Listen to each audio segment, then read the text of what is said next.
Hello and welcome to another Unsourced radio live stream. We're doing a roundtable discussion of Dune Part 2.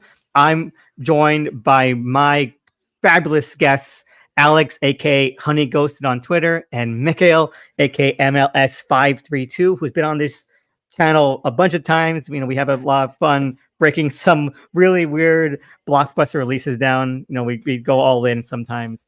And so it's great to have him back. And you know what? Why don't you introduce yourselves and get started on, like, say, maybe your first encounters with the Dune franchise as well, where you started off with it. How about you, Alex? You're new one.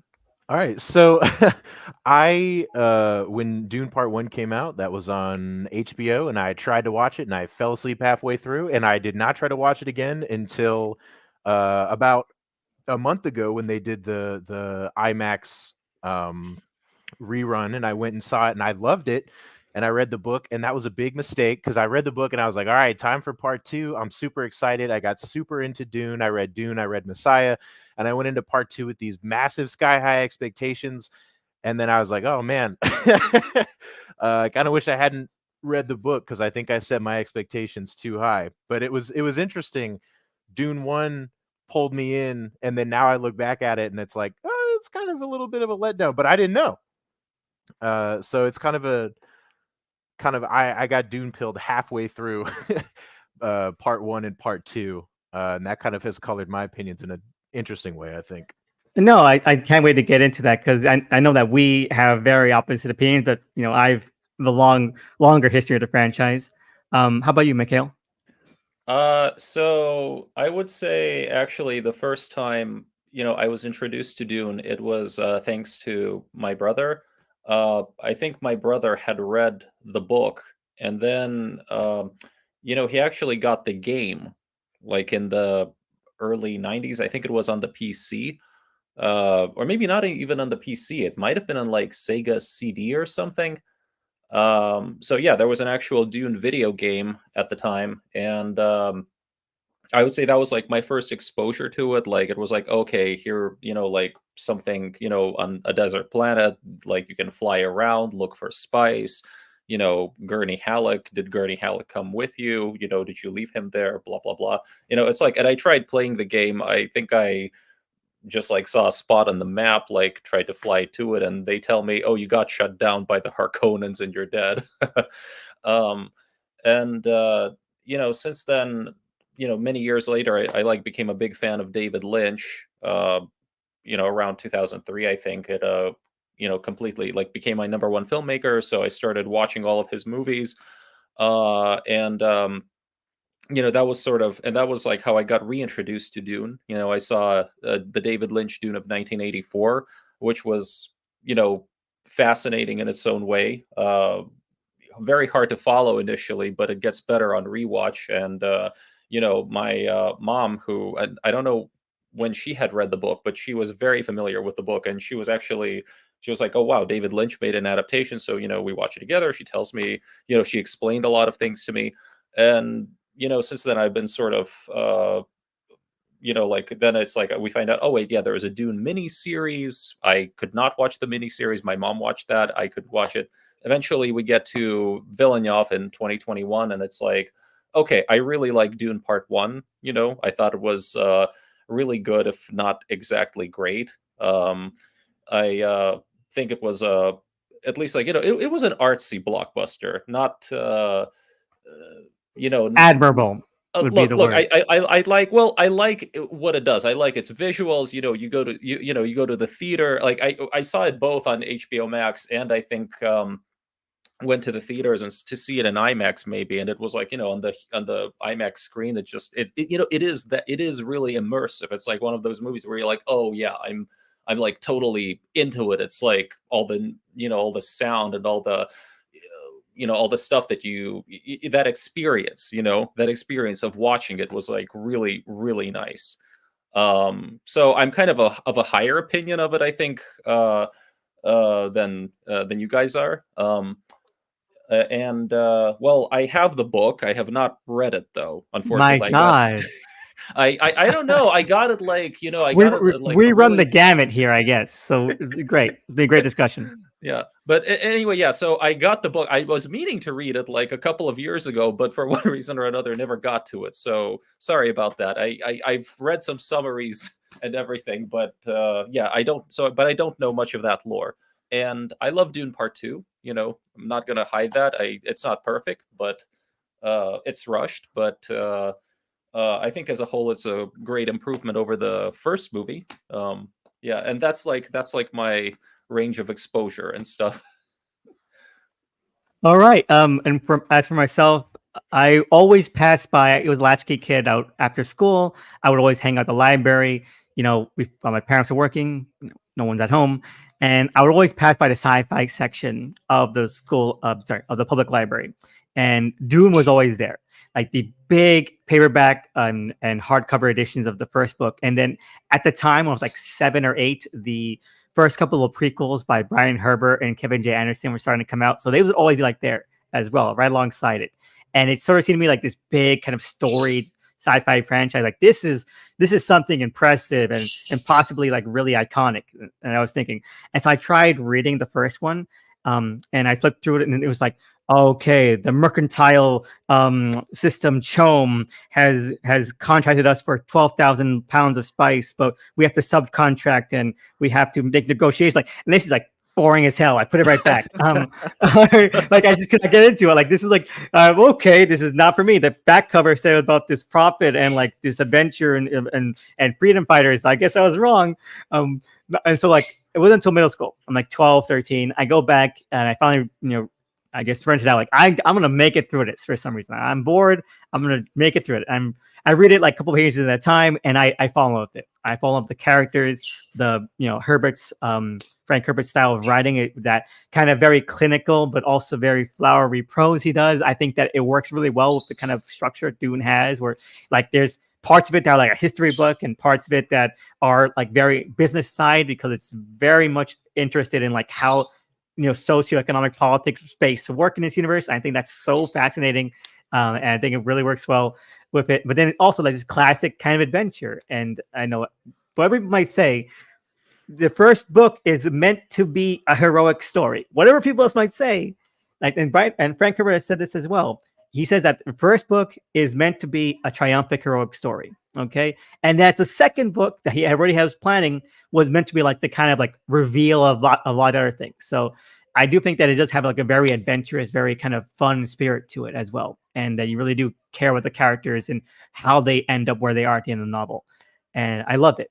And then I started reading like Paul of Dune. That was on the and like no, this is complete shit. So I put it back, and I started just saving up my allowance to buy the novels from Frank Herbert one at a time, from the Barnes and Noble. I would take the train, like here's the next one, like $10, and I'd save up like next week or two, and then buy the next one. And I have all those same ones, all the same paperbacks. They're the Ace ones, the minimalistic covers, where they're like one solid cover and like a sliver of the original cover art. I find those amazing. They're really cool. And then I didn't watch any adaptations, really. I think the closest I got to watching an adaptation was the Billy and Mandy episode that parodied God Emperor, which is fantastic. I'm just learning about this. Really? You guys never seen the episode? In my lore research, I'd never found out they did a parody. Oh, they did a parody, yes. Oh, okay. So Billy is Duncan Idaho. Okay, it's amazing. All right, I'm gonna pull up a screen cap. Mandy the Merciless. Okay, and Spice in the melange is cinnamon, and Mandy's like not a worm; she's a slug. So her strength comes from melange, but her weakness is salt. Okay, I'm trying to find. I can only find fan art that has. Oh, here's one. Let me see if I can cast this. Share this tab instead. Come on. Here we go. So, yeah, here's Billy as Duncan Idaho. He has like that's the number of his clone. Okay, and it's really fun. No, but I at the time I watched the episode before I read the books. I had no idea this was parodying God Emperor until I got to God Emperor. Like, this is really similar to something. What does it remind me of? And so that's all good fun. That was a great show. Yeah, it was, and so, and then of course Billy Mandy will also reference Dune later on. I think in a later episode in the final season, they have a character do like the Gom Jabbar, and and they're like it burns, and it's fun. And anyway, here's God Emperor Mandy. It's like the worm slug thing. That's so. That is amazing. Yeah, no, yeah. Go ahead. Speaking of the Gom Jabbar, I don't know if either of you have seen the movie Phantasm, like this horror film from 1978, but Yes, they literally have this Gom Jabbar scene in it for like no reason other than the fact they think that somebody really liked Dune and decided to write it into the screenplay. like a kid like puts his hand in a box and it starts to hurt him, and it's like done by a witch and everything. Do you want this? All right, let me see. Here it is. I want to get that too. The Gom Jabbar parody from another episode later on. But they went on. So Dune was always like, okay, now it's really cool. I read all the books, and then eventually I tracked down the miniseries, which I want to say I do not like. I know everyone swears by the miniseries. I admire it, but it is very much an early 2000s TV budgeted thing. Okay, it's like saying that your favorite Gundam series is G Savior. Okay, like okay, I can see it, but like I'm not watching that. It's like it just has that dinkiness to it. And like okay, I'm glad they adapted like 3 books. That's amazing. I don't think that any adaptation is going to get that far. I do not think so. But kudos.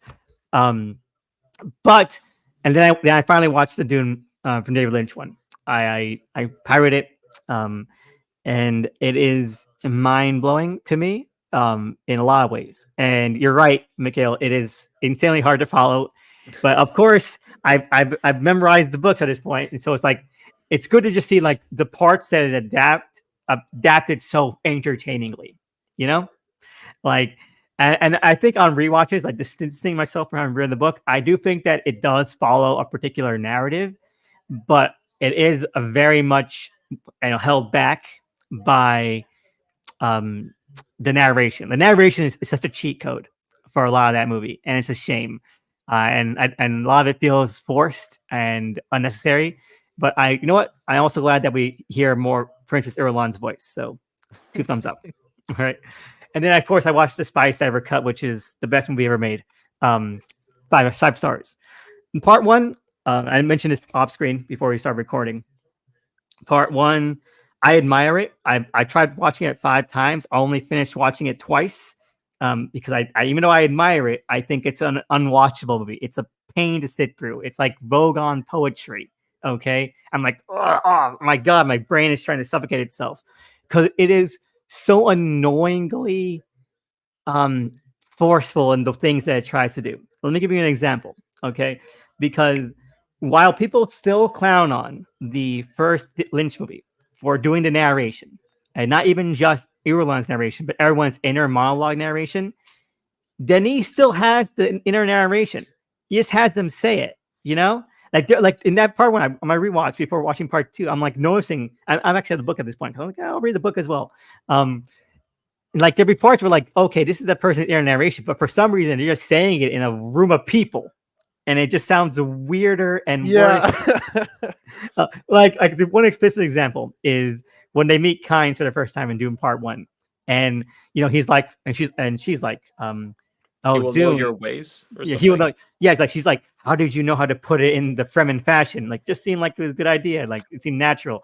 And she's like, she says it in front of him, and he notices that she says it. He will know your ways. He's like, the prophecy, and like, okay, you just said these things out loud. That just makes less sense because I'm sorry, but Kynes is meant to be like deep cover. Okay, Kynes in the book is like very secretive. He's very reserved. Like he knows that that kind of fraternization would have meant his death. So I'm not sure if they'd be like blurting their secret out like that, no matter how astounded they were. So again, like if you can't find out a way to have the vital narration because the inner monologues are just so important to these characters, and that's why this book is, quote unquote unadaptable. Just have the narration. Okay. If you can't find a better way to do it, just do it. Okay. But then, yeah, part 2 comes out, and I think it's so much better, or at the very least, it's so much entertaining. I think that in terms of entertainment, it ratchets up like 5 points, but in terms of like movie construction, I think it's like 10 times worse in some ways. Mostly because part 1, and stop me if I'm wrong here, I feel like it feels like a consistent narrative. Like, of course, there's stuff I would want in there that from the book as a fan, I would want to see represented in there, like more of Yue's subplot. I think that his character is severely underutilized there. I want more of the political intrigue, like Margot Fenrig and her husband and Fade being introduced first. A lot more of the wheeling dealing there. More of the interactions with the Fremen at the start. The dinner scene. Everyone loves the dinner scene. No adaptations ever had it. Stuff like that, right? I can't. But removing them, it's like, okay, you're removing a lot of like the stuff that brings emphasis to the story, but you're not hurting the story's narrative. Part 2, oh my god, there's chunks cut out of there that's like, this movie is almost nonsensical. This is like Dune, David Lynch Dune levels of like, we are just cutting to different set pieces. I think my great frustration with the Denis movies is that they're definitely Dune as a blockbuster film. And so like, if I look at everything from 2 minds, because as a book fan, I can look at it and be like, they took out chunks here and chunks there.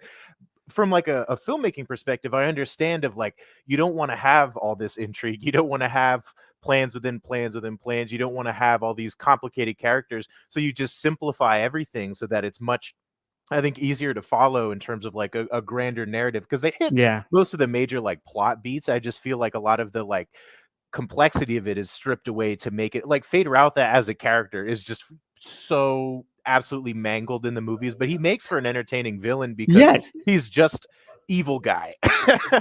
And so I think like from a filmmaking perspective, if you're trying to take the plot of Dune and bring it down to 2.5 hours, you're going to strip away so much of that complexity that makes Dune interesting, which is something that's really difficult, because if you're just watching as a viewer, it's like, whoa, this is this awesome space epic. But if you're watching as someone who's like a big fan of the book, as you're just sitting there thinking, oh, this is so much more dumbed down. Yeah, it feels dumb. That's the big thing, is all these characters, especially for me, Fade Rautha and Jessica, are just absolutely mangled in this movie. So it left me like, I was like an hour in and I realized I don't think I like this movie, because even though everything I was seeing was like the coolest shit I've ever seen, I just kept thinking it just felt so dumb. Look, I agree. And before I go, I just want to mention, very quick. I want to let Mikhail have, any time to respond to anything you said here. But I want to talk about Fade Rautha. Again, this is one thing. It reminds me of that Sean tweet, right? About Elon Musk buying Twitter. Obviously, I'm not comparing Denis to Elon Musk or anything like that. But when he mentioned like, that Elon's going to make all these changes to Twitter, and then he's going to just kind of work his way back because he's going to realize that those changes were made for a reason. And stuff like that, that tweet, I can pull it up, I can find it. But I kind of feel about how Denis approached Dune between Dune Part 1 and Dune Part 2, because stuff like, Fade Rautha, right? Like, you really can't include a lot of what makes the character work from the book into the movie and streamline Part 1. Like, the reason why Fade Rautha in the book works, because he's there throughout the movie, throughout the novel. I mean, he's there from like the first 10% of the novel. His subplot carries forward, so you really see like the parallel development. And then Raban and the Baron, he's playing all 2 of them. He's playing the nephews against each other. It's great stuff. But you can't really do that. And so I understand, like, okay, they're like, oh, we can probably say that for later, right? Because we want to kind of streamline it, just make it more palatable, and we'll just save that stuff for the second half. And the second half comes around, like, oh, you can't really make that mark. So he does kind of the same thing Lynch did, where he's like, let's just make him over the top bad guy and let's hope it works. And it worked both times. I think Sting and I think Austin Butler do a fantastic job playing over the top evil guy. But then you hear like people saying, like, oh man, this is just some more depthy and comic. No, it's not. It's the same. It's the same level of over the top goofiness, because it's too hard to condense this into the length they're going for. So that's what I wanted to say. Like, it's kind of, it made me feel like really funny that Denis is making the same kind of narrative compromises, because of course you would. They did, like, unless you like go into it with like a set 5-hour runtime, there's no way to do it. But I want to let Mikhail take the floor now. I would just say, as somebody who hasn't read the books, that well, also in general, I like to believe that it's important to sort of look at these things as somewhat more separately. So to me, it's like, well, the books are the books, the movies are the movies, and I certainly understand, like, right, like the movie can't live up to the idea of the book. Like the book already sort of frames that, I guess, in a certain way.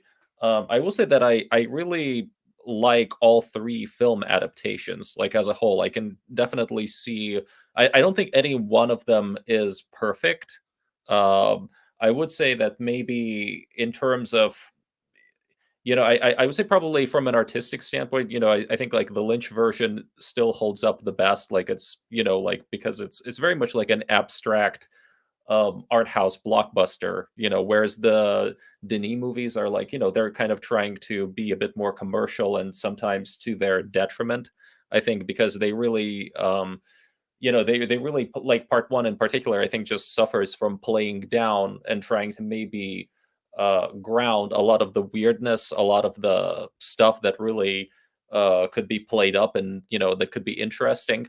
The hyper reality of it, I call it. Yeah, exactly. Like I think maybe the idea was to try to, okay, let's try to sort of make it more real, or realistic, or try to bring it into, and really like make it dramatic and kind of, I guess like relatable or whatever. And then it's like they realized, okay, maybe that wasn't the best approach. Let's try to bring things back up like a volume, a notch, for part two. And and in my mind, that's one of the great things about part two, because it seems a lot bolder in that regard. A lot, it seems to push the envelope. It's trying to be kind of, let's be weirder, edgier, more cartoonish and over the top with things. Let's, like, why don't we show how let's have fun a bit more with the weird stuff. Let's not shy away from it. The characters themselves, yeah. I wanted to bring this up too, because when watching part one, my parents' thoughts were, again, because I had the book at the point, so I could like point to it as well. Like, that sounds kind of weird, and I would look the book for reference. I'm a giant fucking freak like that. So the part where Gurney comes in to train Paul in part one. And it's so weird. Again, it speaks to what Mikhail is saying about like wanting to tone everything down. He'll be like, you're not in the mood, and then like, okay, that's verbatim from the book. And then he's like, you fight when you need to, which is not from the book. He goes into like a whole kind of flowery prose in the book. And then at the end of the sequence where they stop fighting, like, oh, now I see you got the mood. Like, that doesn't follow through.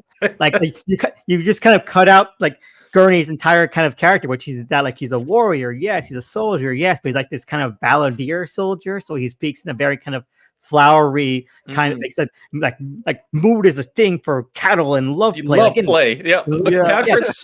Patrick Stewart was great with that. I will say.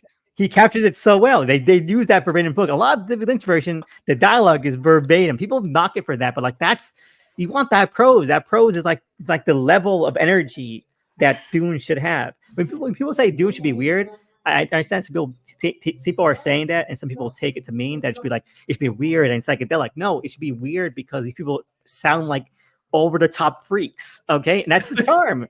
Okay, that's the charm. Yeah, and so it's operatic. It's like theatric. Theatric, yes. Yeah.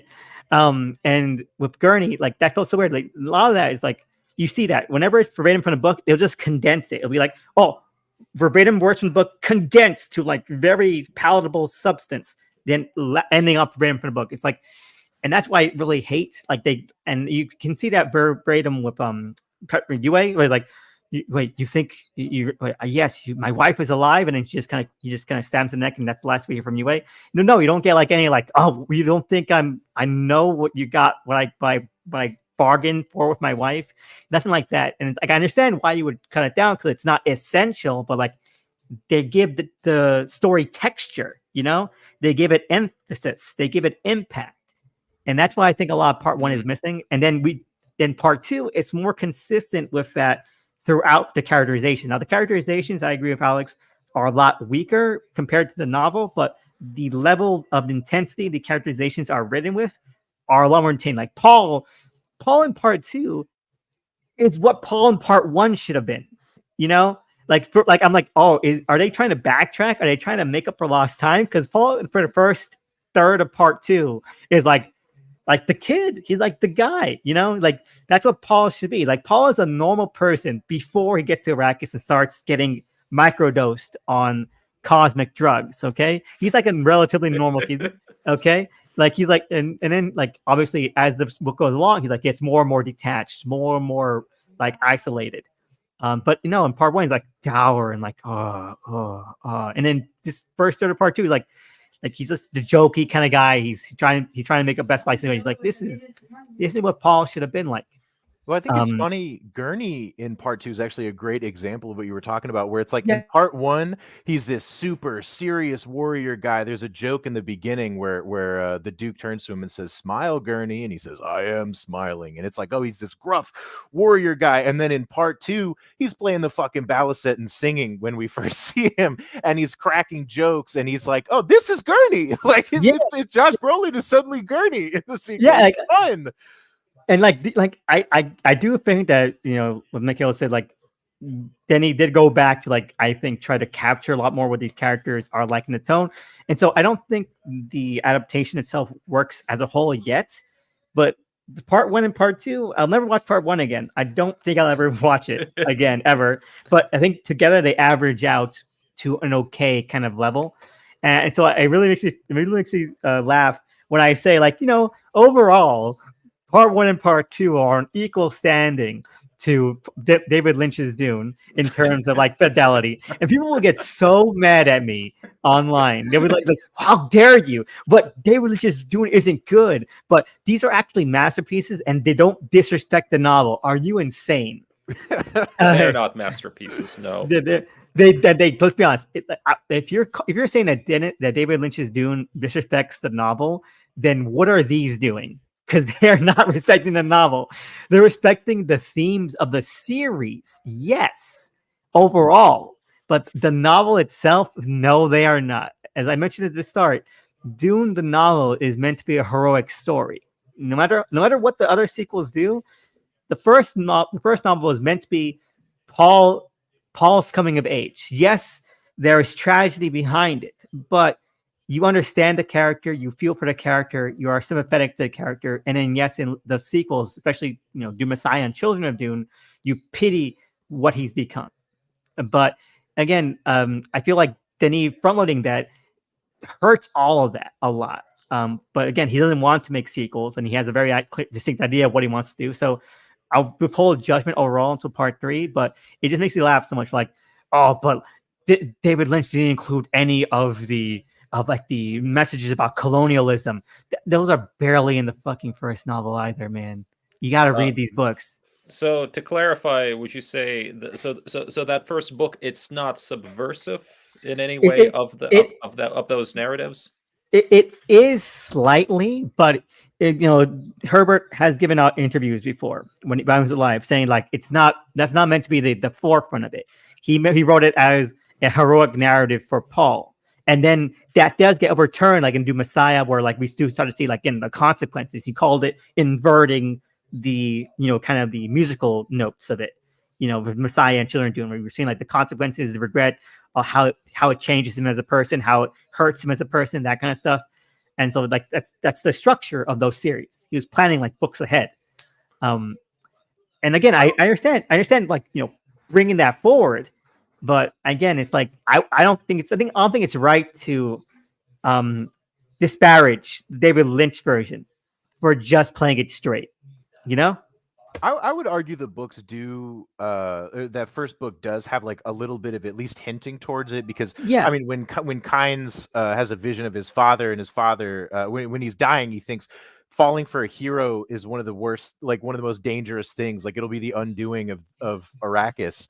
And like in the end, we see Paul sort of starting to care more about material things and numbers rather than like actual people. And so Right. you get this little bit of a feeling of like, oh, there's something not right here. Like he keeps having these visions of jihad, and then in the end, he finally kind of takes over as emperor, and you see like he's going along this line that he keeps the entire book dreading going along, but he does still for the most part have that sort of heroic path, and it really is Messiah where like the seeds are planted in the first book, and it's really where you get to see where all of that goes is in Messiah. Everything that's set up gets paid off in a really fantastic way, I think. But yeah, I think they I think the thing that Denis does in especially in part 2 is that so that you know that Paul is what he's doing is going to lead to something bad. They have Chani the entire movie with every Paul decision look at him with like an angry face. But it's such subtle, nuanced acting, Alex. I'm sorry. No disrespect to Zendaya. I love that she's like boosting the Lynch version because I think that she knows that movie is good too, or as well. So I respect her, and she does a great job as Shawnee. Though it is kind of weird how she's like, "Don't you know that everyone in the north of Arrakis speaks American accented?" Like, okay. But you're right. Like it's so over the top, and I think that's why people are coming along out of the movie with like the wrong impression of the books, because they'll describe Paul, and it's happened so many times. And some people quote to me, but some people reply to me whenever I try to like say otherwise.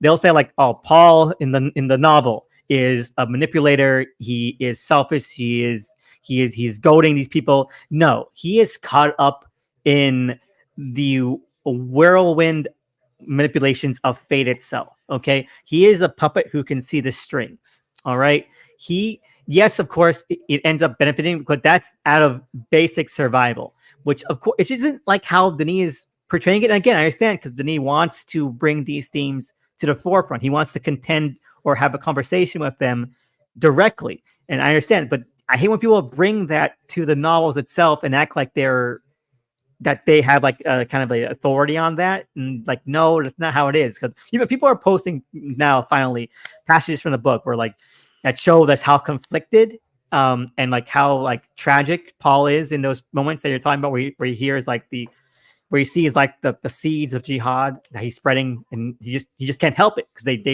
it just like it's a snowball effect that he can't redirect, okay, at all. And I feel like it's so saying because people say, "Oh, Paul is a villain. Paul is evil." It's not it. That's not how it goes. And if people were just talking about the movies, yes, fine, because I agree. Paul in the movies is like they're not very kind to him. Okay, and that's the film. That's the film. I'm going to treat it as the film. I think that's a very entertaining thing to take. Okay, but it sucks people are using it to like look at the franchise as a whole. I think that's wrong, and that's a just invalid way of looking at it. I think a lot of the themes of Dune are also a little bit more like esoteric than what the movies are even able to portray or what they do portray. Because I think Paul sort of taking the water of life in the book and really developing this like dangerous prescience where he's like, I can see sort of past and the future and the present all at once, and I can see multiple realities, and he starts losing a grasp of like who he is, and like he starts thinking 12 steps ahead because he's thinking, well, if I do this, will it create it's like he's setting all the dominoes and knocking them over at the same time, and he loses a lot of his humanity because he's just living in sort of a timeless state. And I feel like in the movie he drinks the water of life and then he just becomes a dick. And I feel like you don't really get the like tragedy or that like confusion of it all, where he's like seeing all these realities and he doesn't know like, what will I do that will keep me on a path that won't lead to destruction, other than just seeing Jessica in the desert and people starving. Like, I feel like we lose a lot of that, the importance of that scene. So in the movie, everybody knows he drinks the water and he becomes the bad guy, but I feel like it doesn't do a great job of explaining why drinking that makes him into it, other than they say this will complete your transformation into the Kwisatz Haderach.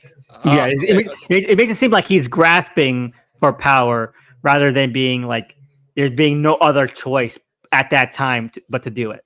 You know? I would say though that they do actually set up the idea of what happens to him by showing what happens to his mom, because it's like after she drinks the water of life, it's like her, like it's like her brain gets rewired and she becomes like, all about like manipulation and further. It's Right, like but that's not really it, though, is it? I mean, it's I mean, of course, from your perspective, you haven't read the books, and you're in the Yeah. films. It's yes, that's how it comes across. But yeah, what we're saying, that's not really how the water of life works, and even Jessica is not like that in the novel itself. Paul is kind of a unique case. Okay, like he definitely kind of transcends and like becomes so detached after that, in a more kind of like vague, ominous way, rather than like I am the way. Like, okay.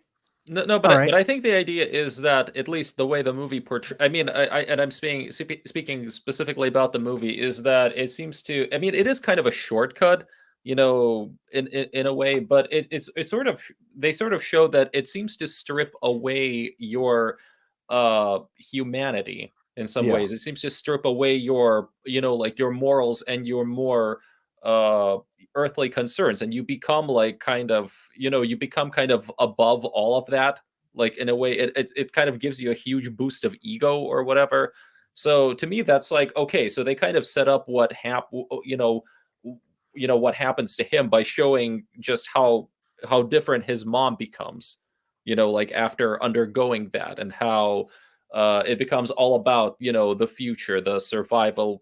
I mean, it's like, I mean, Jessica's kind of scary in the movie, honestly, like just the way that they show, okay, we have to convert the non-believers first or something, like she has that whole moment. And then so later to me, like that was okay, so I can see what's going to happen to him by seeing what happened to her.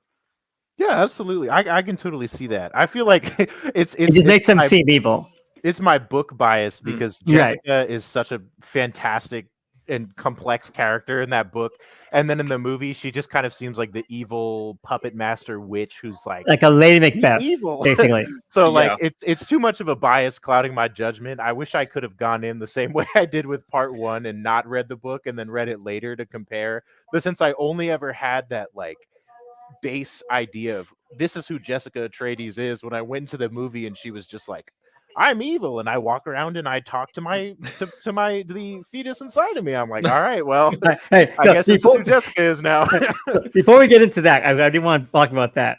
One thing I want to mention is that yes, Paul's big detachment is after he takes Water of Life in the novel, but there's also that moment when they first get stranded after the House of Atreides falls and everything. Yeah.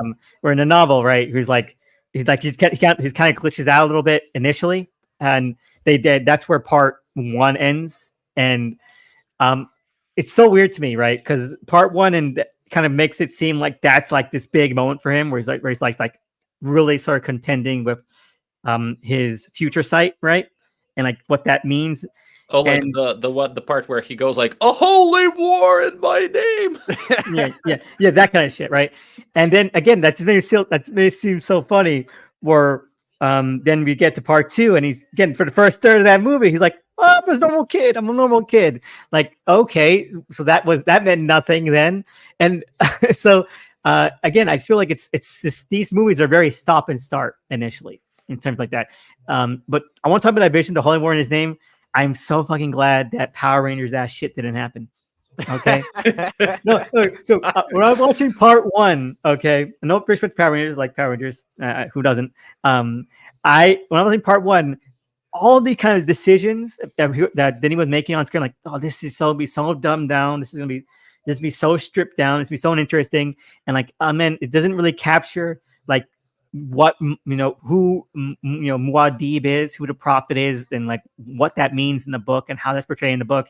And I'd be like, it just seems so interesting, and people would be like, but didn't you see this scene? And they would just always like reply to me like with the image of Paul in the Power Rangers mech suit, like yes, this shot in that whole movie.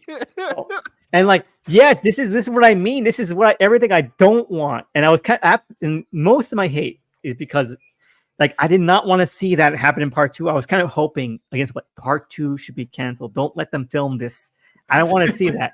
But surprise, surprise, the Muad'Dib turns out to be my favorite part of the entire maybe the entire three movies. I love the Lynch movie the most, but I have to say, if I could go back in time, I would tell David Lynch, just wrap Kyle MacLachlan's head in a turban. Do it. Though, He'll pay dividends. Look, I will say though, I kind of agree. Like, I've seen some people post, I think maybe comparison photos, and I think the way they play it in part two is that you do see a sort of like the still suit hopping around killing action, but it's Chani who's in the suit. Like, there's that whole sequence of what you see of the big action anti-climax. Like you see Chani like you see somebody in the suit like hopping around killing people, but when the helmet is taken off, it's actually Chani in the suit. Yeah. And again, that I think we'll save that for when we talk about like where part 3 can go. But I think that makes it a lot better. But also because she's wearing like a regular kind of warrior suit and not like the glittery gold armor that he had in that vision. Like, is that would be Muad'Dib? Someone throw Denis off a bridge. Okay, that's what I was thinking. Like, we gotta stop him. But no, go ahead. I think that also works sort of more thematically as well, because in the book, or not in the book, in part 1, we see him out there on the battlefield, and there was parts in this movie where he's out there like with the Fremen fighting, taking down the like Harkonnen spice harvesters and stuff. And I was like, I don't know. I liked it. It ends with everybody kind of fighting for him, because that's the big theme, is that they're all fighting in the name of Muad'Dib. They're all fighting for what he stands for. But it's not actually like Paul doesn't kill 61 billion people or whatever. The people following him do. And I think having someone who looks like that, vision that Paul has of himself in the first one, but then you realize, oh, it's someone else doing it in his name. I think that does sort of contribute a little bit to that overall idea of like Muad'Dib is more of an idea than a person, and Paul is not the one necessarily out there on the front lines fucking stabbing everyone to death. Yeah, it's who he's inspiring to do so. Okay, yeah. It's the consequence of his actions. But you know what? I'm gonna have a rip of the movie. I have a rip of the movie. If HBO Max had done the same day streaming thing in theaters again, I'd be watching it like 2 times a day. But I can't. So I'm gonna go through parts of the movie at this point. You mentioned I think Mikhail mentioned Alia like a minute ago. That's probably the elephant in the room, okay? Where Alia is maybe one of the more divisive things I've seen come up about this movie. Because she goes from like a murdered toddler to a fetus. And I want to mention it, just passing. I feel like you could have done both. I really enjoy fetus Alia because that seems like such a if Frank Herbert had the idea, he would have 100% gone with it. Okay, because he's that kind of freak. All right, like so I miss full-fledged like this is one creepy ass toddler who's gonna stab you, Alia. I really do. And even though technically no Alia on screen has ever stabbed or killed someone, at least in the David Lynch version, they mentioned that like a couple of Sardaukar were murdered by children. So I'm going to assume that she was stacking bodies in that movie off screen. Wait, didn't she like still use the Gom Jabbar on the Baron in Lynch's movie, and he kind of flies away into nothingness or something? He gets sucked into a worm. Yeah, she disables his anti-grav. Oh, and it makes it go haywire, and so she indirectly killed him, but she didn't really do anything with him. Oh, that's so weird. It's like, because I could have sworn that she actually did do that, but maybe it's because there's that final image of her, I think, with a Chris knife or something. Yeah, no, she has the knives and she dances with them. She runs off with a Chris knife onto the front lines.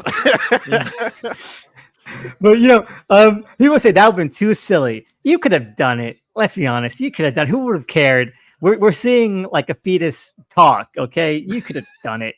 If you're in for a penny, in for a pound, okay. But no, I think it's fine. But people, I hate people saying that's too silly for that kind of stuff because that's what the story is. Don't be embarrassed by the story.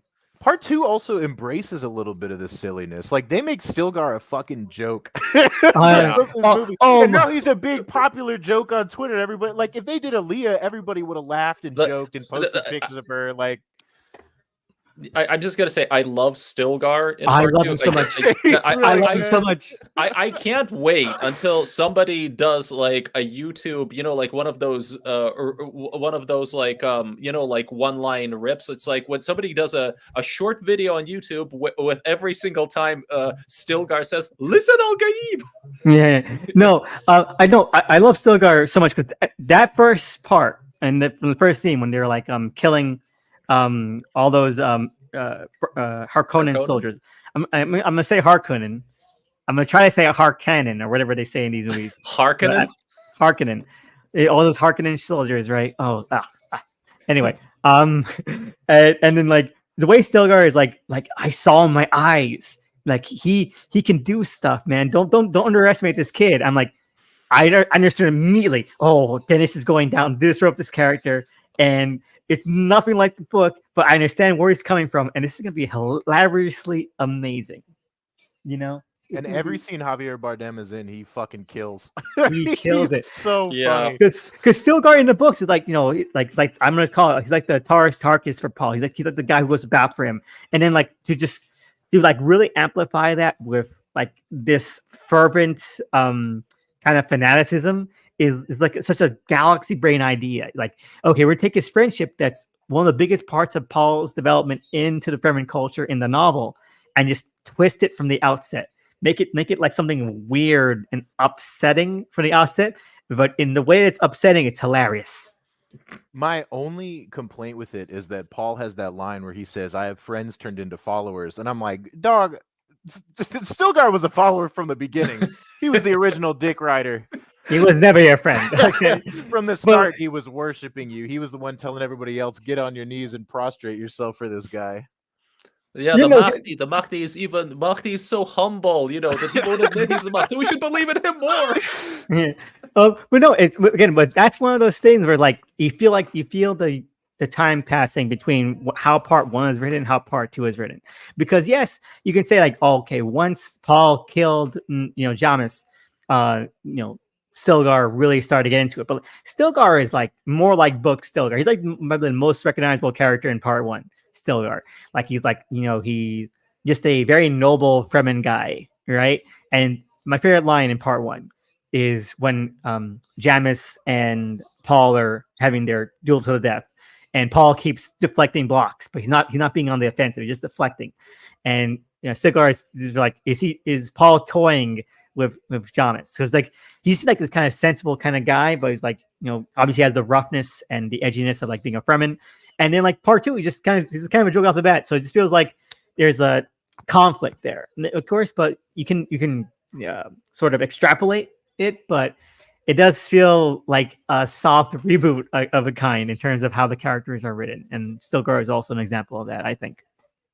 I would add to that I definitely think that the writing of Paul also undergoes that slight rebooting, because if you think Yeah. about it, it's supposed to pick up like almost immediately after he killed Jamis, and there was like a whole thing there, like he's never killed anybody. He's kind of, I don't know, they kind of played it. There was some like Paul gets kind of carried into a weird surreal fugue or whatever, but right before he stabs him. And I mean, I think like there was supposed to be like emotional carryover there. Like he's supposed to be still kind of kind of out of it, like when the new movie begins. But when the new movie begins, it's like he's kind of, no, he's okay. He doesn't seem to be all that emotionally, distressed or anything. He's less distressed than he was in part 1. That's what I was thinking about. Yeah, exactly. In the book, that's a big moment because it's like that's like the pre-Water of Life kind of thing for him in the book.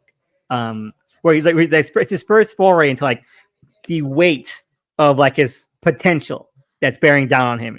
And so it just kind of feels weird. Like, oh, it does feel like Denis was making up for lost time. I'll repeat that. It does feel like he was like, okay, we need to like catch up on a couple of things that I missed or skipped. But that's any other topics before I move into something else that you guys want to bring up? I just want to bring up real quick. We were talking in the beginning about how there's a lot more of like a more of an artistry to this one, or more of like it's a lot bolder than part one. Yes. And I think I'd be amiss if I did not bring up Greg Fraser. It's fucking absolutely fantastic job as director of photography, because there were so many shots in this movie where I was just like absolutely stunned at how gorgeous, especially in IMAX, and just seeing this larger than life, like especially any crowd shot was amazing. I love that the spice harvesters are now more beetle like in the books, so there's this fantastic visual of them like running between the legs and stuff, or Gady Prime and everything with the black and white like infrared there, and there's these fireworks but they look kind of like liquid fire, and so there's like this like ink blot effect. Like it's visually it's so much more compelling to me, is it really feels like there's just this crazy like bizarre world out there that it's still grounded in the like more realistic feeling of part one, but it embraces a lot more of what makes Dune so cool. And it's easily one of the best looking movies I've seen, at least in quite some time. So it was a real treat to see in IMAX, because it's just gorgeous. I mean, I completely agree with that. I mean, you look at those shots of the sun. I think the way that they capture the desert and people against like the sun, and I don't know. When I think of Gady Prime, I'm like, man, what is up with those demons or something, or those guys dressed like demons out on the battlefield? And I think I read somewhere that that might be like a reference to some Canadian to some stuff from Canada or something. I don't know. Um, I was really, I mean, yeah, I was constantly like, just like looking at the frame and just enjoying and I like how this movie really lets you enjoy the frame, like it doesn't cut so quickly from shot to shot that you don't get to soak in, the visual aspect of it. So, I love that about the first movie, but I think this one is way more colorful and kind of playful, even with the way that it's sort of with the way that things are shot. Yeah, absolutely. I think it has a lot more. It's like I keep talking about scale when I bring this up. Is like it's just one of these movies that just has one of the biggest like senses of scale I've ever seen. Is you really feel so small in this world. And I was thinking, one of the things with the Lynch movie is that all of the sets are like they feel very constrictive. They feel very small. Like the Emperor is just like in a gold room. And I Uh, think to the like final showdown in part two, where there's just this giant like staircase, and there's just this huge room, and there's the light like cascading in from the ceiling, and it's just this like stunning image, especially when you have the fight and you can see the like sort of sun setting in the back, and like it's just you really can just breathe it in. There's so much space and spectacle in it all. Okay, but I would say though that Lynch does have like some shots like that. Even that scene with the Emperor and he's like in this kind of ornate throne room, but that's actually intercut right with the guild navigators coming out of this, and it's like a huge set, and you can see them. They're so tiny, just like they're kind of and you're allowed to focus on this huge like ship and the sound of what sounds, I don't know, like an oil something or whatever. Like, there's kind of like a like, and like they're just coming out of it slowly, and they're so tiny while the rest of the space is like so huge, and you get shots like that, like more. I think maybe they're just not as much in the wide open expanse. They're just like more, I don't know, like they use more, I think, like models and miniatures to convey that. Well, I think like one of my favorite shots from the Lynch movie is when they're going into the guild navigator, and there's the giant like ornate picture frame design that surrounds the whole entryway.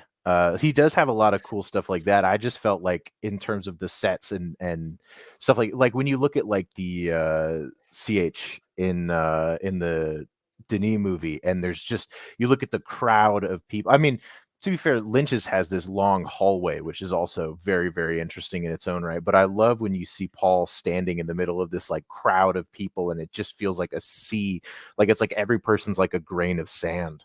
It's just a very, very striking look. Oh yeah, I remember, right? And there's like thousands of them, and Paul almost kind of gets lost in them. Like Yeah. you can barely follow him because I think the camera keeps cutting upwards and stuff, and it's like, yeah. And I think those were all real people, or at least I couldn't tell if there were any like CGI crowd sort of doubles or whatever. Yeah, it looked real to me. I agree. For Paul, that I think you guys really kind of covered the base on that, and yeah, I feel like it takes a lot more chances because even like for part one, when we cut between like the interiors on Dune to the interiors on Caladan to the interiors on Gidi Prime, you'd be hard pressed to really kind of get a texture or get a sense of where these are in relation. Like, there's nothing that makes these distinct. One thing I love about the Lynch movie, and Alex is right. You can kind of feel the borders of those sets. They each have their own distinct kind of vibe to them. I think that I was reading in the making of book that came out like last year. Everyone should read it. It's amazing. It's got all these interviews about how the movie was made. They came at it with like materials. Okay, like everything, or at least most things on Caladan are made out of wood, strictly wood. Okay, and then on Gidi Prime, it's all metal. They've over industrialized planet, so it's all metal or oil. I love Gidi Prime and the Lynch version. It's so good. It's like they're filming in an industrial warehouse. It's so great. And then all gold for the Imperial ship, stuff like that. So that's great. That's fun stuff. But in the first part, it's like, what are we even doing here? Like, everything feels so dour, so brutalist. Like, something that really distinguishes them. Samey. In parts, yeah, very samey, yes. And in part two, it's like, okay, now this is like the black and white freak show planet, and this is like the caverns that are like well lit but also very dusty and dingy, Fremen, and it's a lot more variety in terms of like the situations and the environments you're in. And then you have like the Imperial planet, which is like a garden. It's all very free flowing. It feels very idyllical, and I like that a lot.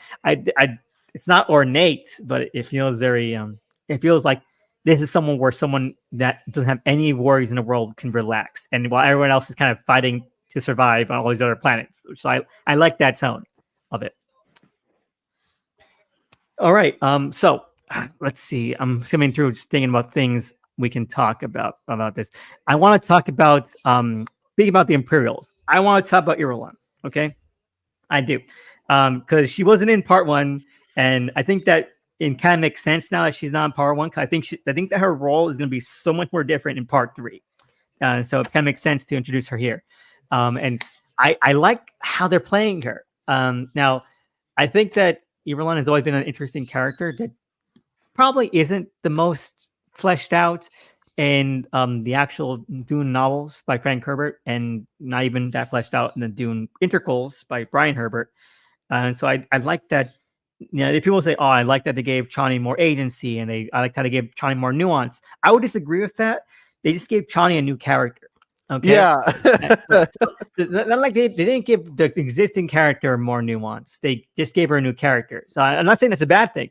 Again, it's still entertaining, but like in the book, Chani is Paul's soulmate, and she's already a believer. So by making her a non-believer, you're already changing the entire character entirely. She's just another character named Chani fulfilling a similar role.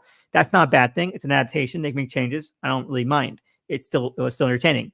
But I think Irulan, you can actually make a case that they really did depth in her character a lot. I think before the ending scene of the novel, and outside of the narration quotations she provides, there's only one scene in the novel with her. Am I wrong? I think there might be only one scene. In the first book, she's basically only there to introduce the chapters and then be in the final like throne room fight as the like prize that Paul sort of wins. But she's not much of a character in her own right. Exactly. But there is like one chapter in the middle of the book where it's like her describing not chapter. It's just a really long quotation. like a really long quotation. Yeah. It's like almost a chapter long quotation, and it's like describing like the first scene of this thing, the first scene of this movie, and I really love that they did that. And I think it's really portrayed really well. We're like my father felt my father this was in despair about what he had to do, you know, and it gives her like this livelihood, and I do like that they make her. I think they actually do add a lot more under the water here. Like they show that she doesn't agree, and they show off the bat like the complete loyalty. They show that she is her own person, and I loved at the end where she's just like that look that Florence Pugh gives, where like she realizes that like she kind of is being robbed of a lot of her decision making here, and it's heartbreaking a little bit. It's more heartbreaking than what Zendaya does, and I did like Zendaya, but I think Florence Pugh kind of wins in the at that scene. Pugh was such a fantastic choice because her facial acting is just unreal. You can just see everything you need to just by looking in her eyes. Like I get exactly how pissed she is, and like she's also sort of accepting the reality of her situation, and I love that. And I love there's scenes between her and the Reverend Mother and the Emperor. I loved all of it. I really did. But what about you, Mikhail? What do you think about those? I mean, I really liked what they did with the character. It's a very economic role, you know, but I think they pull off a lot in the short time that she is there. Like, you know, she has like a complete, you kind of feel she has a complete subplot through the movie. And it was interesting to me because, you know, she also starts off as a kind of narrator for this film. I remember when part one ended, I actually thought they might start part two, you know, like with the Emperor meeting with the Guild Navigators as Lynch's movie begins, because I thought that would be an interesting way to maybe recap the first movie. And instead, it was interesting. And instead, like, you know, they decide, no, we're gonna start with Irulan and show her point of view, you know, on what's been happening. So it's an interesting way to me to just start off the movie that way and introduce the Emperor and everything happening there. And yeah, I really like Pugh in the role. I think, say, comparing it to the Lynch movie, it's like I'm not sure I ever got a sense of who Irulan even was in that movie, aside from, you know, the narrator. You know, whereas here, yeah, there was a legitimate effort to try to, you know, make her into a character and incorporate the I guess like the narration into like the, you know, it's like I find that the Villeneuve films generally like they try to, you know, take the narration, take in the voiceovers and whatever, and maybe build scenes around them. You know, they try to like make, you know, integrate them into the plot. And in the first film, yeah, they weren't always. I don't think that always succeeded, but I think that definitely succeeds here. Well, I think it works especially well because Irulan is, you know, a writer and a historian, and so you can so naturally weave in all of her narration because it's the same in the movie as it is in the book. She's recording a history, and so whenever you cut to her doing narration, it's what is it, diegetic? Where like it's so much more natural, but you can still get that sort of exposition or get across whatever the characters are thinking or feeling without it feeling like she's looking at the screen and just expositing to you and then fading away and then saying, but you know, I forgot one more thing. Right. No, because the thing is, right, and it's a rumor. That entire thing was meant to be like 3 times longer, and the I forgot one more thing was meant to be a joke. That's the rumor. All right. So like it was meant to be like a complete unbroken shot, and then like, oh, is it over? Wait, no. So I think that's meant to be intentional, but like I think a lot of what in the theatrical and a lot of fan edits are just like, no, we're not gonna bother with that. I love that. I think it's one of those things where it's like you just know David Lynch was taking the piss. Right, exactly. I do know that there was it works because she's so pretty. Okay. Look, there was extra footage though. Like I've seen the deleted footage of more Irulan narration, and I think she talks way more about like, you know, the space navigators who have been mutated by the spice gas for over 4,000 years or something, and the men and I don't know if it was supposed to be one unbroken shot, but it's like I think it's a great way to give it a weird kind of cosmic immersion into things, because she's like she's like a she's like a cosmic presence there, kind of fading in and out of existence or whatever. So it's Yeah. almost like, okay, we're sending you a transmission from the year 10,191. I do think it's funny in the Lynch movie that it starts with her narration and then it goes to the Emperor explaining his bit, and then it gets to Paul and he's like watching a YouTube video that's also expositing. It's like it's all exposition for the first like 10 minutes. To be fair, I love all of them. I love all. Anyway, don't forget the guild navigator's position as well. Okay? a special report from the guild. You know what?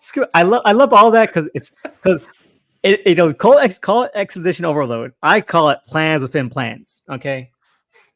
I don't know, but let's talk about that. I do love that they're dropping plans within plans.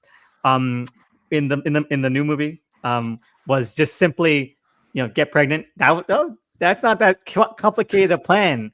I think that's one plan. Well, it's funny. The Baron does his plans within plans line because he's had the slave not be drugged or whatever. But I was like, I don't really even see how this benefits you, because in the book you have not to be a book guy again, but in the book that's Thufir's plan, which that's another thing is that we get like none of the mentats in the movies, which is really a shame because there's so much of that like war of the minds in the book that I feel is really not present. Lost. But that's Thufir's plan for Fade Rautha to be like, oh, it looks like he's fighting a fair fight, so people will look at him and think that he's this great warrior, but also he's cheating.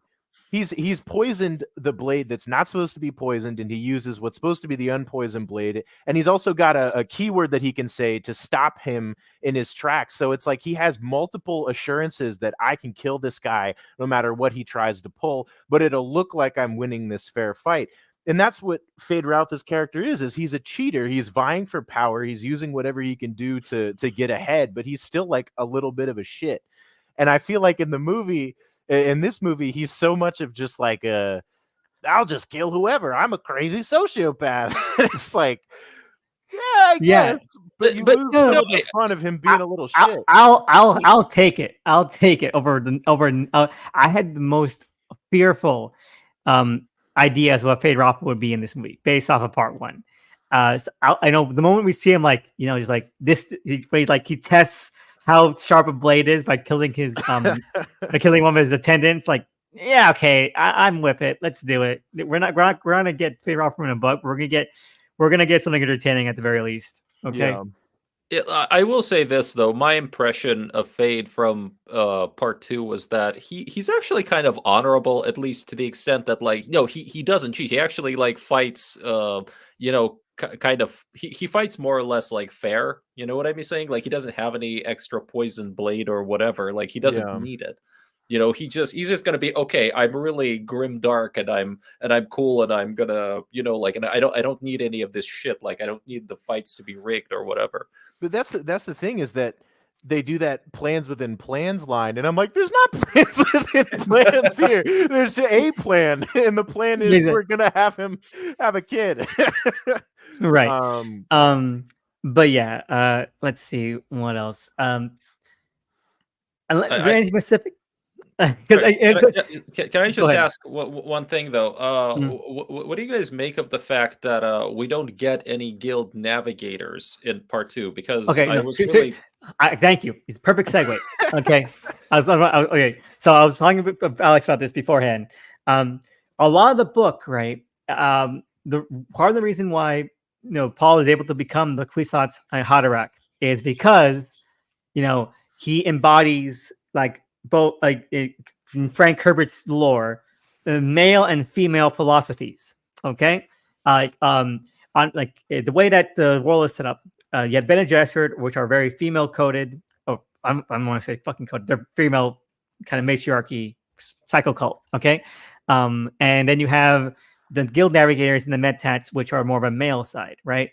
And basically throughout the kind of his experiences throughout the novel, Paul comes to become very well versed in all of these kind of skills and facilities, either before the novel or during the course of the novel, right?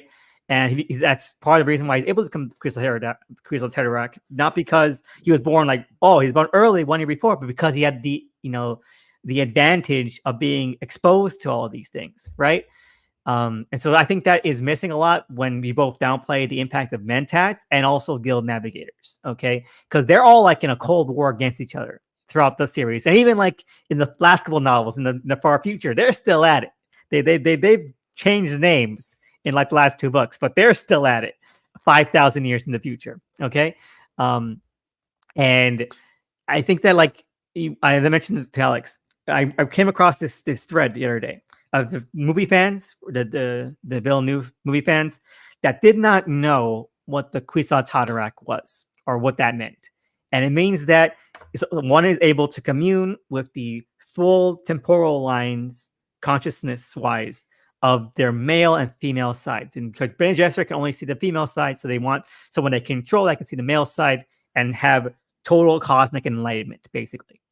And they didn't understand that because the movies don't make that clear. And I think by neglecting these other kind of philosophical schools that are like part of this big part of the novels, you do lose it. You lose a lot of it.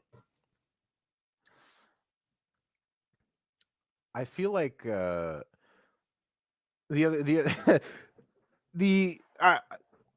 sort of a general idea that I've seen. A lot of the audiences have this idea of like the Kwisatz Haderach is this guy. Like, I know all of my friends who saw it, who had not read the book, knew it was supposed to be Feyd-Rautha and Paul's kid, and then they had a guy instead. They had a son instead of a daughter, and so now Paul has screwed over the Bene Gesserits. But that was sort of as far as I could tell. People understood is that it was not supposed to be him, but it is him. But then they couldn't explain to me like what it actually meant, other than he's like a messiah figure for the Bene Gesserit. But you sort of, I think, in losing the Mentats and the Guild Navigators, I think. I don't know if he's just saving the guild for the third, because maybe he thinks like by then people are accustomed to weirdness and he can get even weirder with it, or if he just he expanded the scope of this movie with the Emperor and everything with there, so maybe he's just sort of gradually expanding this universe through the movies because he just felt like he couldn't do too much. Like I'm not sure why he didn't do anything with the guild in this one, especially when Paul in the book, a lot of his victory is dependent on the fact that there are guildsmen present, because he basically says, I'll fuck you all over and destroy the flow of spice. And the guild's like, yeah, we were we can see possible futures and we know that he could absolutely do this. We know he's not bluffing. So they cut that completely because they changed sort of the nature of the ending in and of itself and where part 3 is going to go. So I hope we see. I feel like you have to do them at some point, but it is. I think it's sort of a testament to the way that they've completely changed the ending. That they're not present at all in this one, because I think they don't necessarily have the same placement in where Denis is going with this story. Or the importance as well. Yeah. And so again, as I was saying in the beginning, like now after I see where Denis is kind of wanting this to go, where it's not like a tragedy, it's more of like a morality or cautionary tale, then I understand a lot of the changes he's making and I can accept it more. But like, it does mean that I think the things people want to see, either from their own experience of the book or by reading Wikipedia summaries of the novels, they're not going to see. And I think people need to reckon with that a lot more than they are right now. So how exactly, how different is the ending of the book? Because I'm not. Well, as I mentioned, the first novel is definitely meant to be more of a coming of age story for Paul. Okay, triumphant, heroic. He has his character arc. He like the Lion King, kind of like he kind of usurps or takes over like the kingdom and everything like that. And of course, as you mentioned, there are these rumbles of like, what has he unleashed, right? But it's not at the end of the movie, and people keep quoting it. So was it in the movie? Did I miss it? what was the "they'll call us wives" line in the movie? Because people keep quoting that with pictures of Rebecca Ferguson and Zendaya, and was it in the movie? Okay, did I miss it? They do not. Okay, they do not say that in the movie. The book ends with. Okay, yes, The yes. book So ends yes, on a polar opposite ending to the movie, because the book's final line is "History will remember us as wives," with the idea that that's Jessica consoling Chani and saying, "Look, he may take someone else's hand, but he's going to love you more than forever. anyone else, and that everybody will know that you're the person he loves." Which is why the movie is so drastically different, because it doesn't end with Chani being like, "All right, fuck it, let's do this." It ends with her saying, "Actually, I'm out." No, fuck you. Yeah, like the thing is, right? It sets up China to be an antagonistic force, and Yep. like that's Messiah is about their relationship. It's about like Paul fighting to keep her safe because they're together. Okay, and so where part two ends is like it ends up with the idea that Shawnee is going to keep the freedom fight going against Paul, and Mhm. that means that like 90% of Messiah cannot happen because of the domino effect. Because you have people like, how do we, get rid of Chani? How do we replace Chani? How do we make sure Chani doesn't influence Paul? None of that shit can happen if she's not in Paul's, court. If she's not part of his entourage. Okay. One of the things that we bring up in the movie is the Emperor says that Leto is weak because of his love. And ultimately, Paul's downfall comes because he's this all-powerful guy who can think ahead of everyone else. His downfall ultimately comes in the fact that he loves this person, and his greatest weakness will always be that he loves Chani, and they might not be able to get him, but they can get his wife. And if he doesn't have Chani by his side, like that no longer is his weakness. Now, I think he will still love her. I mean, he has the line like, "I will love you until I stop breathing."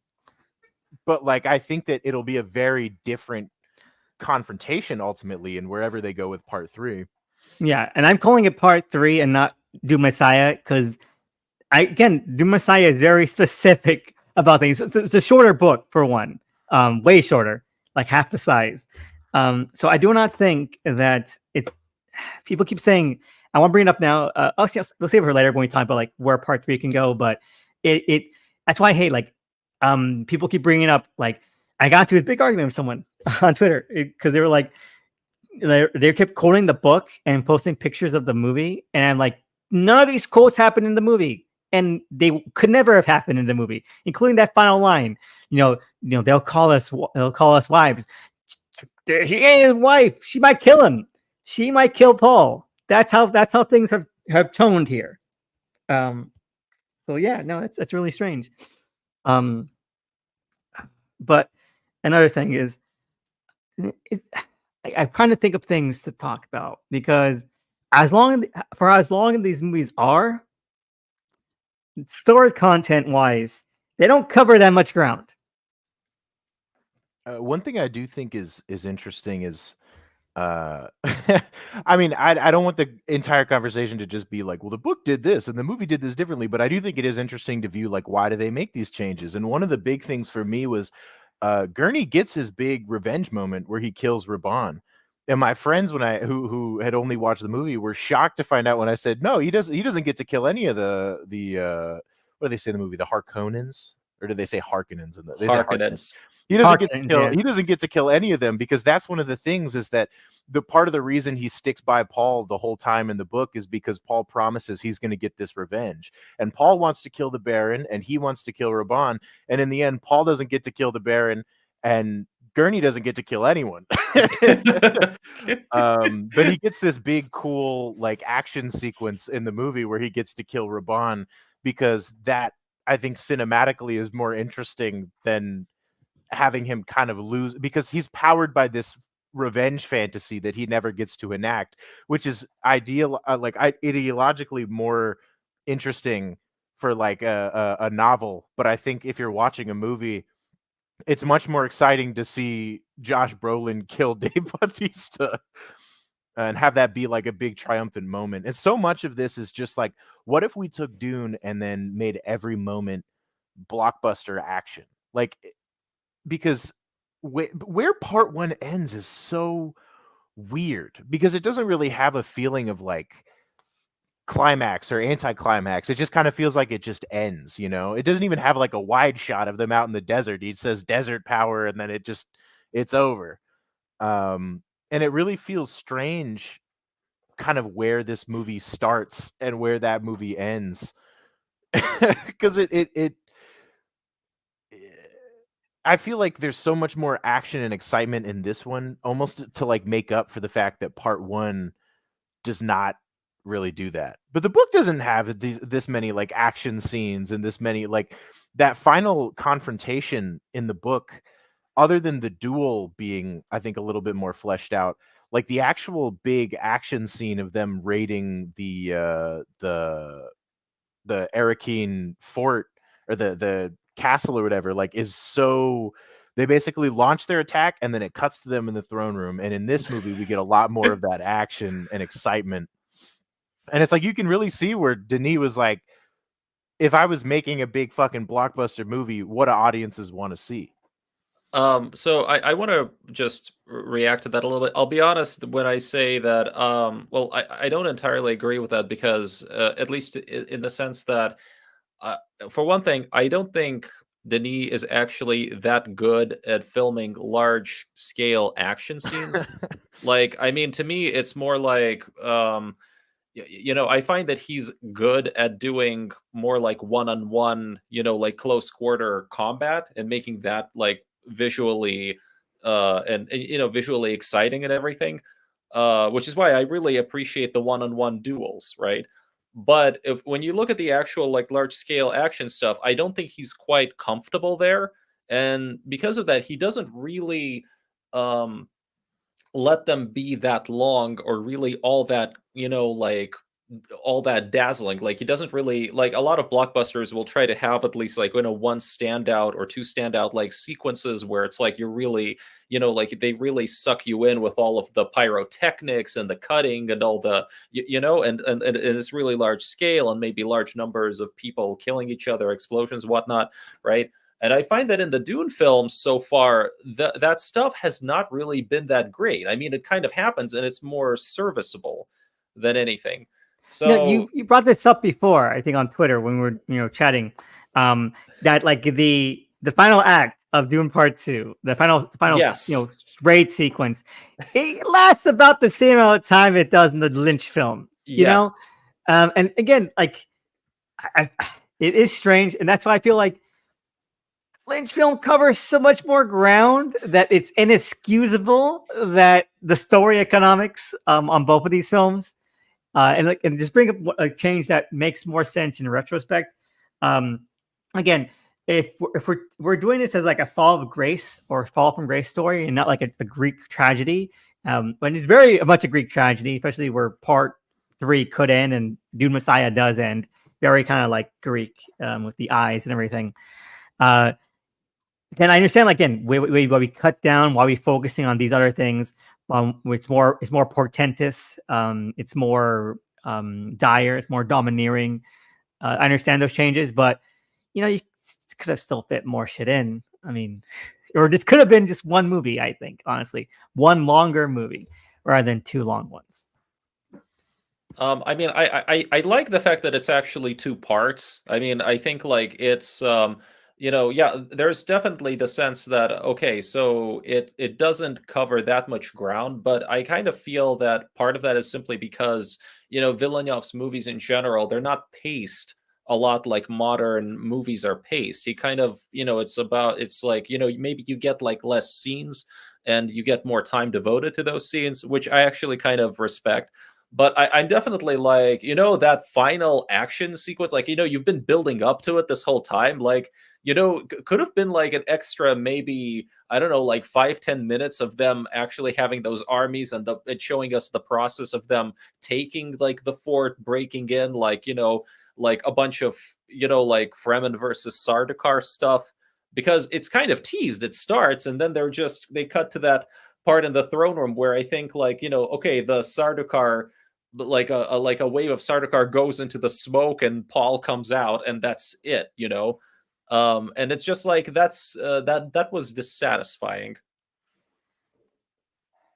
That's so interesting because to me, I just felt like it was like, wow, we've added a lot of action in this one that was not present in the book. But yeah, no, I can totally, I can totally see where you would be like, yeah, they start the fight and then it's over. Yeah, I mean, but I- like I'm skimming through the bootleg copy right now I have, and he is right on the money with what happens. He's completely like it's front loaded. You get like the raid siege, and you get the 3 sandworms, and then they're in the throne room raiding it. That's it. yeah. I mean, like I think the Fade Paul duel is cool, right? Like that's well done. But like it's almost like it's made. Here's the thing. My take on it is this. I really think that the two Dune movies, the two parts of Dune, they remind me of Batman Begins and The Dark Knight in a way. Like I can kind of see a weird parallel there. So if I'm right, it's like it wasn't really until Dark Knight Rises that Christopher Nolan had gotten really like legitimately good at filming large scale action, which is why I think Dark Knight Rises is maybe the best Batman movie Nolan has made. So if that being the case, I'm kind of wondering. Okay, I think Villeneuve might get really better at that stuff in time for part 3. You know what I mean?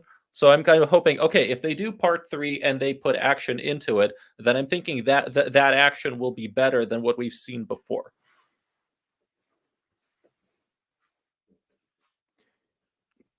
I mean, yeah, but I think any action in part 3 would probably be like genocide, so it'd be kind of awkward. Oh, yeah, okay, yeah, that's true. But no, you're totally right. And like I do want to talk about that fight scene because I love you know what? Before we talk about that fight scene, let's talk about Muad'Dib. Okay, Muad'Dib is so goddamn cool in this movie, and I hate that I have to preface that by saying I don't condone him because yes, okay. As I mentioned, Denis is portraying Paul as like more of a fall from grace, strict villain. Okay, that's the arc. You know what? That's what he's doing in this film. I understand. Whatever. It's not the book, right? But he is still so cool, and that's exactly like I pictured him from the book. Like reading like the kind of cult of personality that he envelops around himself. The enigmatic nature of him. Like that one part out of any action scene, you didn't even need any action. Just that one shot of Paul just wandering out of the desert, hazy at first, and then just becoming more and more clear with the scarf turbaned around his head, the blue eyes, is peering out. It is just so good. Like that is the Kwisatz Haderach. That is the Prophet. That is Muad'Dib. Okay, that is Usul. That's everything, and it's so good. Beyond any of the action, his big speech. That was look. I've seen Timmy in a few movies now. That was the scene that convinced. I was like, Timmy's got the sauce.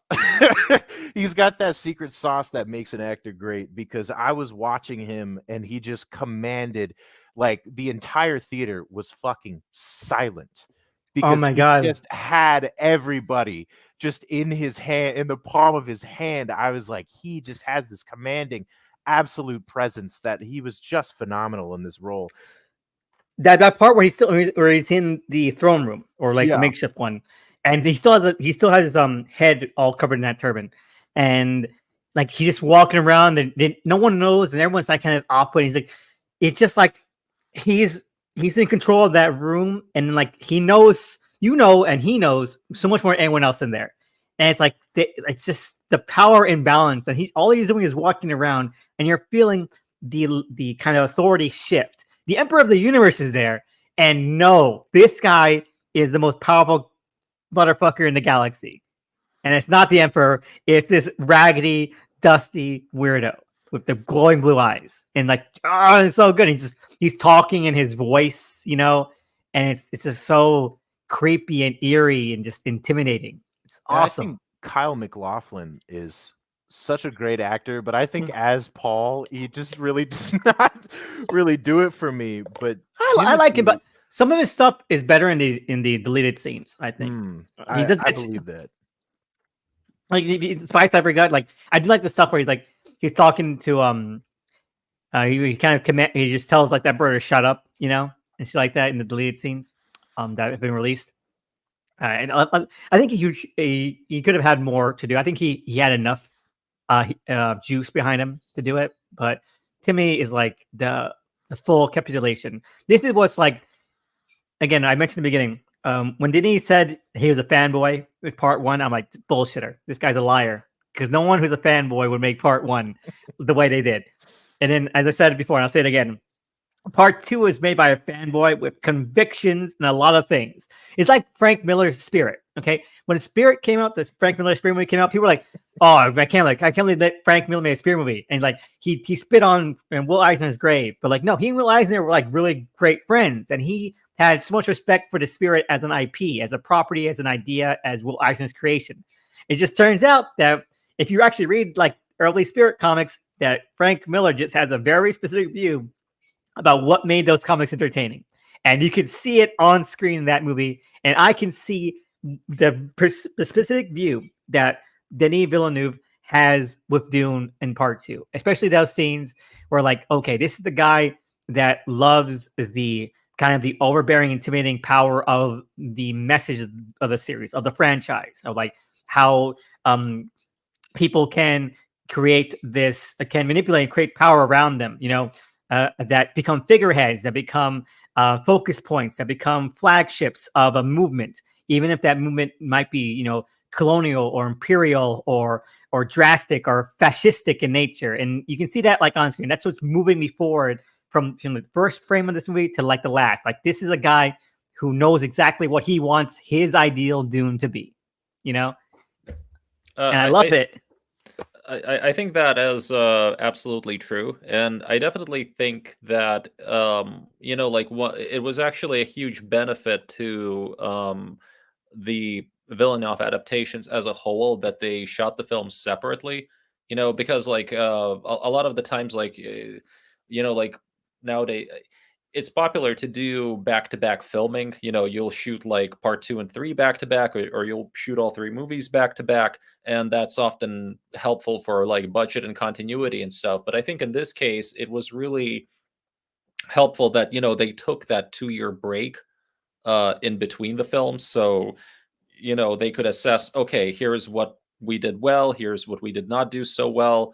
And you know, you read the interviews and Villeneuve is like, okay, we weren't able to reach the level of emotion we wanted to in the first movie, but you know, I learned a lot, so we were able to do that with this movie, and I'm a lot happier with that. And I think like, yeah, like the performances in particular, the fact that the characters are able to you know, the fact that the actors are able to, you know, like be, you know, like I don't know, like more theatrical, like maybe less, you know, like maybe less, what's that term, less like I don't know, suppressed or whatever, like, you know, that they're able to say more than Dour, just yeah, less blunt, dour, yeah, more alive, Yeah. like, yeah, you know, and the dialogue is not like dreamy and always like you know. I think here's the thing, I legitimately believe that one of the things that Villeneuve was reacting to with part 2 was the sound mix of part 1, because it's like, because yeah, that was like criticized. There was like a whole article about like, wait a minute, why is dialogue almost impossible to hear in movies nowadays?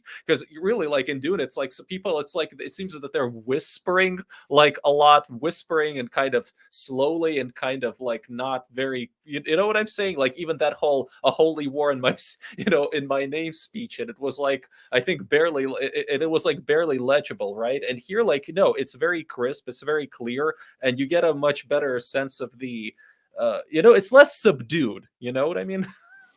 I think for as much as I'll sit and moan about how I'm like, oh, Fade Routh is so different in this one, I think you could not have gotten a performance like Austin Butler's Fade Routh in part 1 of this fucking No. series, because he's so like almost cartoonish with it, and that makes him just a joy to watch, because you can tell he's just having a great time. Yeah, And I again, love the acting choice that he makes to kiss Stellan Skarsgård's Baron, because I was like, that's a guy who gets it. yeah, you know, again, I feel like a lot of the actors really do love the series. And people after be like, man, I'm devouring the books. Like Zendaya said that. I think Timothy said that. Like I believe 100% that they are. Okay, I do after these performances because they do come from a place of like understanding both what the character was and the changes that they're doing here. And it's a joy. It's a joy because even though I have so much issue with with the movies, and part one more than part two, it's a joy to be around like a moment in time where these movies are being discussed as in depth as they are. Because when I was a kid reading the books, I mean, that time had passed. Okay, like they were not at their peak anymore, and it's good to be a part like where they are at their peak, where you can really just kind of delve in and be a part of the cultural moment about them. You know, It's insane to see Dune like memes, like seeing people yeah, making like joke formats around Stilgar from fucking Dune. Like it's yeah, such a it's such a crazy thing because it's like this is a guy who's a devout follower of our main character who's like a false prophet, and yet there's all these all these posts making jokes about it because it's a cultural moment, which is crazy. It's Dune. yeah. It's doing yeah. And with part one, it felt like such a piece. It felt like so bad because I thought part one was a piece of shit, and that was like that like a lot of traction with part one came out as well. And I'm like, I wish I could talk about this, but I hate this version so much. It sucks when something that you love is popular for the worst version of it. But now I'm like, you know what? I fuck with this one, and I'm glad to be a part of it. I'm glad to be able to join in on this. And like, there's like a picture out there. I retweeted it like a while back, a couple days ago, of like staying in the underpants, and it's like, it's one of those fact checked by real patriots memes, like fact checked by real Iraqis patriots. Staying in the underpants, like that's great. And you know what? I do want to talk about one last thing before we move on to talking about part three. Okay, you said false prophet, and I just want to say the prophecy is totally 100% real. Okay, how did Paul know how to put on the Fremen suit? Okay, okay, checkmate. Okay, no, but seriously, I hate that because these people can see the future. Okay, one of the side effects of spice is to see the future. Of course, the prophecy is real. It's how it's applied. Okay, and I feel like people again. That's the case in the books, but people keep using it unilaterally. Of course, in Denis movies, it's taking a lot more kind of like cynical with it, and he's already cynical things, but he's doing it more from the outset, where like the prophecy is fake and it's always been fake, but like he is flattening out the gray area where these people can literally see the future. So the prophecy is real. Okay, it is real.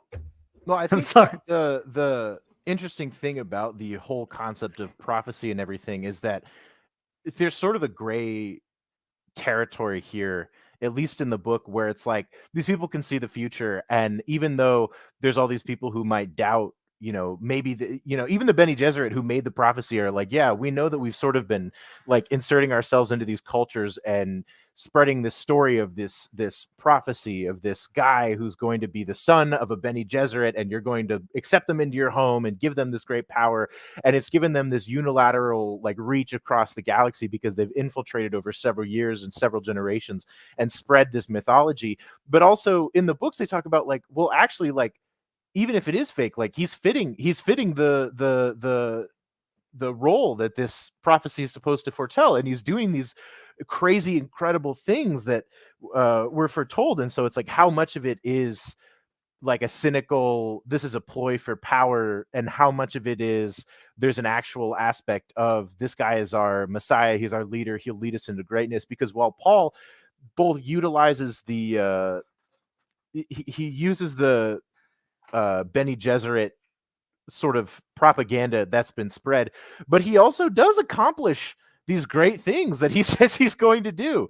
And so I love that aspect of like how much of it is false and how much of it is just a future that's been seen. And there's so much like not set in stone or not Right. completely clear. It's so So abstract. So I want to offer a take on that. I Mhm. would say the prophecy may be real, but I would argue that it is self-fulfilling. Like it's by virtue of, creating that prophecy of constantly, of mythologizing it, of spreading it around, that it gets people to do the stuff that is necessary to fulfill it. Like, as in the act of constantly, and yeah, certainly, like, the ability to see the future is part of that. But we also see that, well, wait a minute, the visions aren't always accurate, Yeah. right? Like, they can be open to interpretation, they can be misleading. So to me, it's kind of like, well, they may have they may have manufactured the prophecy, right? But it takes on a life of its own. Like, over time, it transforms, and kind of people start doing stuff in order to actually fulfill it. Like, like, arguably, there's a whole, wasn't there, like, even a debate as to why Jessica, like, even created Paul? Like, I think Mohiam, at least, and maybe in one of the adaptations, it's like she, No, what you thought, like, you thought yeah, you could pride. create the Kwisatz Haderach or whatever. Yes, this is pride. It's in the book too. And no, but I think that the biggest thing, and this is probably why then he made this choice in the part 2, you realize that the Fremen most or a lot of Fremen don't give a shit about the prophecy initially. And in the book, the Fremen really all kind of care. They're much more fanatical, and I think that really does change things. From, like, you said it's self-fulfilling, but does self-fulfilling negate the power or the impact of that prophecy? You know what I mean? So that's a big question as well, and that's something that actually, like, something like God Emperor kind of really handles and tackles with. Like, okay, like, we had to do this, but did we have to do this? But we didn't do this, and so I think that's why it's one of those favorite ones, because it does tackle that, like, head on. But you really don't. That's something that you really won't have to make that change unless you want to make it more distinct or a lot more stratified. And I think that's what, again, keeps people walking away from these movies with the wrong idea of the series. One of the lines in part 2 that I actually really don't like is when Gurney and Paul reunite, and he's talking about, like, well, I hear all these stories about Muad'Dib, and he's done all these things. In the book, we see him kill Jameis, but then we don't really see him kill anyone else. And we sort of get this idea that, like, he doesn't actually have that much blood on his own hands, but people are doing all this stuff in his name and exaggerating these stories. And there's this mythology that builds around him, that he's skinning Harkonnens and wearing their skin and using them as for a still suit or whatever. And there's this idea that he's this great powerful demon or whatever. But they kind of say that in the movie, and it doesn't really feel like it's really disputed. It's like maybe laughed off a little bit by Paul, but it doesn't really, like, he is out there killing all these guys and doing all these great military feats. So it really, when he says that, it doesn't so much sound like there's this aspect of, like, oh, there's a mythology that's building around him and everything is amplified. It sounds like, yeah, I heard you did some crazy shit. And he's like, yeah, I guess. I mean, I definitely think that the movie wants us to believe that that stuff is true. Like, there's no, it's never disputed. There's no, there's no suggestion, like, otherwise. And indeed, I think, like, when Raban kind of just, he's like, Muad'Dib, show yourself. He goes out into that field, and then suddenly it's like all his men are, like, dead, and, like, you've got, like, I think, like Paul is, like, moving, like, almost like he is, like, moving, like, he's kind of scary in that sense, and Raban is like, nope, I'm out of here. So that stuff should tell you, okay, yeah, so Muad'Dib really is, he's like he's getting, like, some shit done, and he's clearly, like, not taking prisoners or something. And that's really where that, like I said, I have two minds on this movie, because the movie watcher in me is like, this is the coolest shit I've ever seen. And it's that book fan that's, like, unable to look at a different adaptation and be like, oh, this is so cool for what it is. And it's just this, like, Grinch in me that's like, that's like the crazy thing.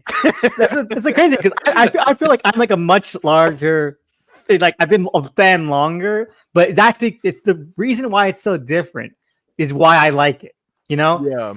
Because maybe it's because I hated part 1, but part 1 was too faithful in a really disappointing way.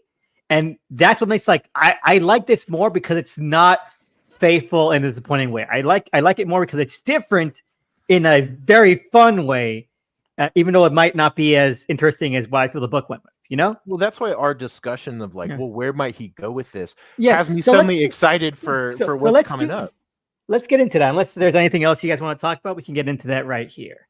I just want to mention two last things before we do that. One Yeah. is that in regard to part one, I think that it actually reminds me a lot of when David Fincher adapted The Girl with the Dragon Tattoo, Mhm. because going by the original movie, the original adaptation, and the book, and I haven't read the book, but the impression that I got is that this is like really pulpy, like really campy material, and that's why the Swedish film is so good, because it completely embraces that kind of grunginess, that kind of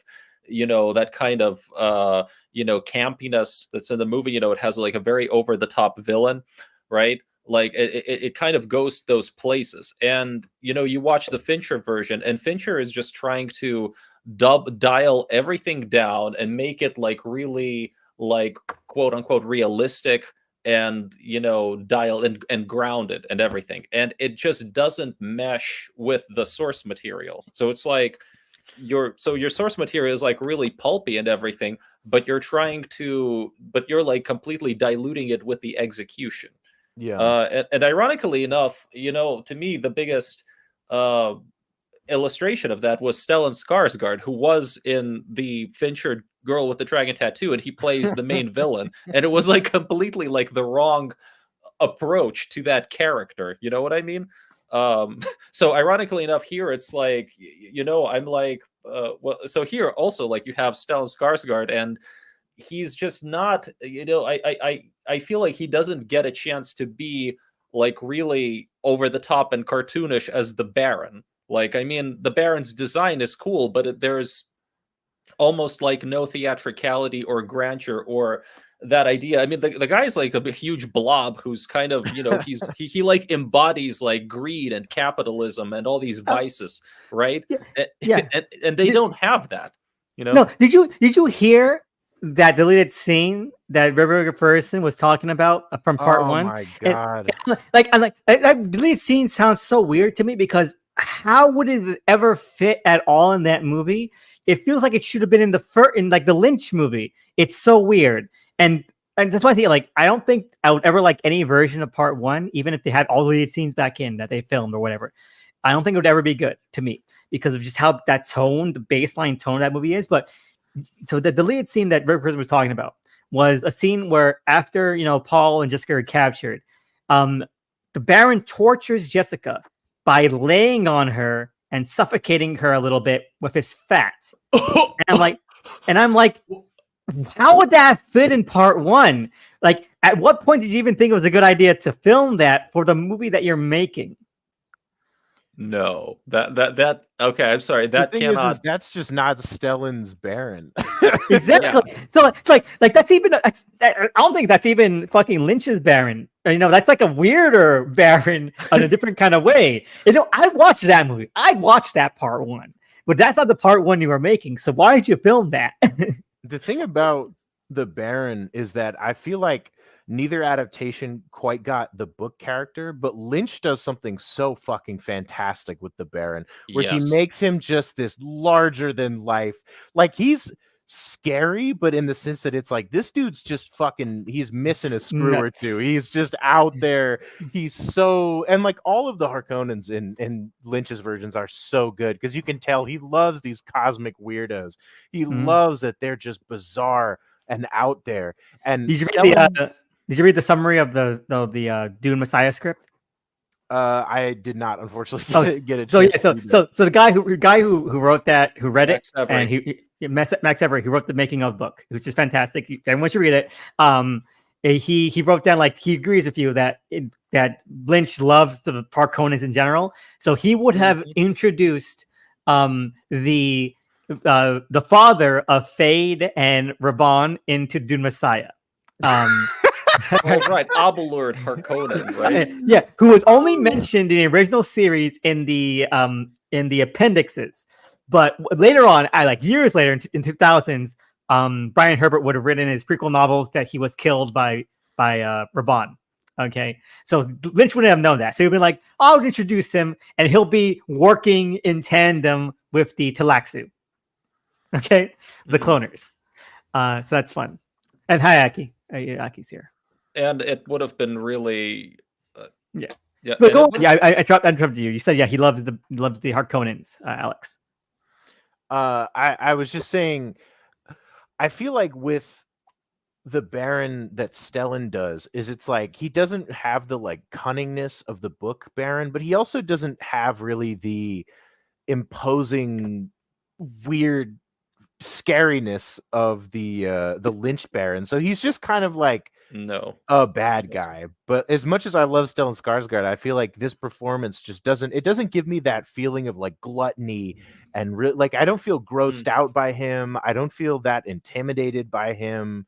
He's just He's there. just kind of there. Yeah, that's how I felt in the first part one.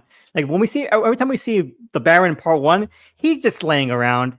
He's just around, and he's like, and even part two, he's just around. You know, I do like like in the part, oil visual though. The baths. yeah, no, I did. The baths are really good because like Yeah. but is that just kind of lifted straight from Lynch? Oh, he totally just stole that shit from me. Yeah, exactly. Wait a minute, but are those actually oil baths? Because I keep hearing like that was supposed to be blood or something. It's It's not so really muted. clear. It's so muted you can't tell. I hate the fucking palette of part one so much. It's just Okay. it's just dark, creepy liquid. Yeah, that's it. But he is very subdued, and he's like, report. What have you heard? And and even though like Lynch doesn't get like the kind of cunning, kind of like mastermind the Baron kind of is or wants to be in the first novel.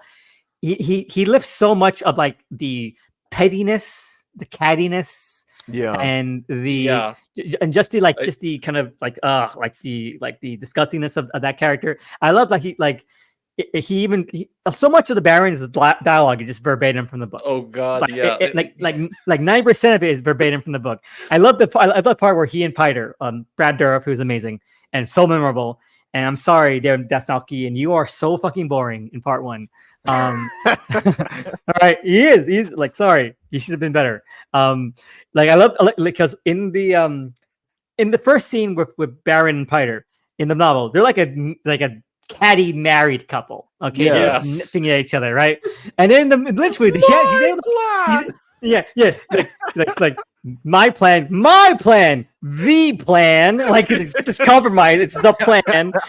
So that's why I love it. Like Lynch is able to capture that tone. It goes on for like the entire chapter. Their cattiness in the novel, where he's like, Pei's like, oh, you don't think that I cost you too much in my spices, Baron? Are my tastes too expensive for you? And he's like, no. And then he's like mental narration, like, I gotta kill this guy. He's too annoying. So I do love that he's able to capture that. But again, baseline, it's just there's such a flat tone to part one. I said that like, I said that with someone. It's like, well, I guess you just didn't get it. I got it. It's just not interesting. I mean, I think it's absolutely true that Fade Routha, like the way he is in part two, he could not have existed within part one's tone, within that reality. He just would have like stuck out like a sore thumb. Which to me is like, well, yeah. So I wish part one had more of that tone, that Yeah. it was like more that it embraced like that hyper reality or that operaticness. I mean, because honestly, as a whole, I'm if the David Lynch version just has the Harkonnens they totally win out over the Villeneuve Harkonnens. I mean, just that scene with the Baron, it's like the one that introduces. I mean, you can tell that like Lynch loves this stuff, like the his industrialist vision of Gady Prime, but also just the fact that the Harkonnens literally they're not human. They're not relatable. They're not like I don't know. They function less as characters than I think just literally personifications of vice, right? Like I mean, every single they polluted the planet. Their water is grudge. Okay, like it's so. And my favorite bit of the Harkonnens in Lynch movies, like and it's like so emblematic of everything they do. Raban has like this juice box that has a little creature in he it. crushes like something and drinks it, and then just like a little throws bug it or into something. Yeah. throws it into the And- water. You know, The it's water, like which is pitch black water, and it bubbles. And like, what is going on here? wait, but is that water or is it oil? Because I thought, And is that oil everywhere? it's something, and like they're showering themselves in oil, so something is going on, and that planet is not healthy with whatever I they're doing. love that the visual design is almost like everyone has like a cubicle. Like it's just this grid of open rooms. And it's like, there's no place of comfort on this planet. It's all just walls around you and everything is polluted to shit. And there's all just pipes and steam and oil. And it's just viscerally, one of the things I love about the Lynch movie is it's kind of gross. Like you watch Yeah, that it movie and there's so many scenes that are like just uncomfortable, but they elicit a reaction from you. And part one just does not. Yeah, you know, you watch that stuff and you don't forget. You know, it's hard to get it out of your head. I mean, I just rewatched that whole sequence. You know, like with the Baron, you know, and his cattiness, and his like, I won't tell you who the traitor is, but then he'll know that it is I. You know, like, and then he just like It's lies his doom.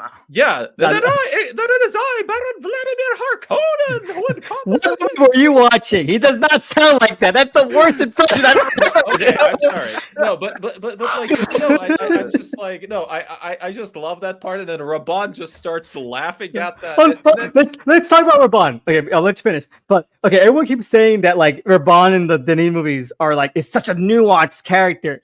Let's be No. honest, that's mostly part two and just barely because you can cut him from part one. part one is just the same as the David Lynch version, but no laughter and no ginger hair. Okay, that's it. And also making all the Harkonnens ginger is amazing. I love it. They all have striking orange hair.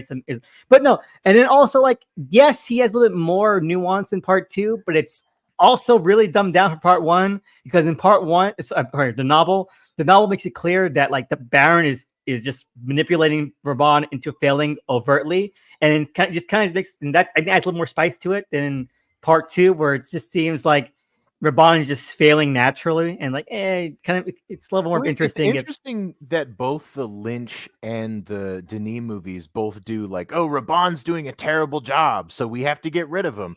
When in reality, in the book, it's like a concentrated plan by the Baron to unseat him and place in Fade Routha. So he keeps upping the quota of spice and stuff that he needs to bring in until it's at an unreasonable level. Which, of course, if you're doing a fucking 2.5-hour movie, you're not going to be like, and there's this subplot where we screw the guy over. But it's like 2-3 hours, 2-3 hour movies. But I'm just saying, yeah. If you're simplifying it, you're not going to necessarily get all those subplots, but it's those subplots that add depth and complexity to everything. It's those plans within plans that they allude to, where it's like, again, you watch the movie with this idea of, oh, it was so much cooler in the book. And it's like, God, I just wish I could separate myself from that mentality. And in some ways I can, because God, especially part two has some really, really cool stuff in it. But it's just, it's so hard to let go of that. Like, but it was so much cooler. So, Nick, what were you saying before I interrupted you? Finish your thought. Yeah. So I mean, no, but I just, you know, I always rewatch that. I rewatch that scene like a lot. Just that whole sequence where, you know, he gets it as like he gets it. He presses the button on his flying suit and then just has this whole thing where, you know, he goes down and takes an oil shower and then he murders an underling by pulling out his heart plug for like no reason, right? And it is something. He does something off screen. We hear a ruffling off screen. He does something. Yeah, but no, but I mean, like it's just that whole sequence is like so. It gets seared into your mind, you know. And I just love like the reaction shots while he's doing whatever he's doing, because it's like Raban is like kind of enjoying it, and Fade though like he has a real look of discomfort, right? Like Fade, but then Fade is like also near the end, like he's just like grinning and like he's breathing heavy, like what is Sting is amazing. I love him. I do think if they're doing a different take on Fade for the Denis movies, there's some stuff that I actually really like. I love a lot of the parallel. I love that they make him kind of just like a hornier Paul. I liked it. Like if Mm. you're going to have him be this like psychopath who fight or sociopath who fights honestly, but he's like kind of just a freak. Like I love that, you know, he's got Raban kissing the boots, and then we have Paul telling the Emperor to kiss the ring. There's this idea of like respect and having an underling. And I like the way that final fight is sort of mirrors the I think it was meant to mirror both the Gurney and Paul fight in the beginning and also the Paul and Jameis fight. But I think especially that because the way Paul ultimately beats Fade in the same way that Gurney beats Paul in that first like practice fight in the very beginning of the two movies, is that he's so focused on that like I'll get you at your throat that he doesn't pay attention to the blade at his hip. Yeah, And so I that do was think really if good. you're going Yeah. to make a change from the book like that, I think having them kind of mirror each other in the way that they do was actually a pretty interesting way of doing it. And I think that was a cool change that I was like, you know what? I don't mind that I mean, I do still wish he kind of shoved the knife up into his brain, but that's just because it's a cool visual. But like, I actually really like the way that they handled that fight for this take on Fade. Yeah, But, no, I really enjoyed it too. It's really good. I do love again Sting's kind of prancing around and just being more of a piece of shit, goading him a lot more. People clown it. I don't know why they clown it. It's an over the top story. I do love like I'll kill you and I will kill him, and like I love it. It's great. It gets me into the mood of the scene. You know. I think it's interesting. You know, now, Alex, now that you mentioned it, I think yeah, there's definitely like more overtly like a mirroring of Fade and Paul in part two. Like especially the fact that like you know, Fade also has his own Gom Jabbar test. Like you don't actually see it in its entirety, but you know, there's that whole subplot about Margot Fenring. I love that change. It's so good. Yeah, and that wasn't in the Yeah, book. no, Yeah. no. Well, they had to condense a lot into it, but no, not at all. It gets a point across, but that itself is not in the book. No. So was there also that line about them being cousins? Like, you know, when he goes like, you know, cousin, really? No. Like Lynch movie gets it better, where like Alia kind of reveals that like Paul finds out, but Alia is like, you know, they're no, not at all. I think in the book he does call him cousin, and then he's like, "Oh, cousin!" Like he seems like he kind of gets it. He's like, "Oh." No, I have the ebook. Let me look it up. Let's see. I'm pretty sure that is a moment near the end where he reveals that he knows his own lineage and stuff. Speaking of Kiss the Ring, as long as we're in this, oh yeah, you're right. You're right. Song, He does say. Yeah. "Oh, shall we fight, cousin?" And Faye's like, who gives a shit? The song "Kiss the Ring" from the soundtrack. I don't know if you guys have like gone through and listened to the Hans Zimmer score. "Kiss the Ring" is the song that plays when Chani is like riding away. And I remember in the theater being like, "Holy shit, that's a great fucking song!" And for the most part, I mean, I even made a tweet about it at one point where I was saying I think the Toto score is better than the Hans Zimmer score. But that final song in part two, I was like, I gotta give him that one. That's a great song. No, I think that the part two score reminded me a lot of the Toto score in a lot of ways. Just the kind of amplified nature it gives to every scene. It's a lot. Again, it helps that tone.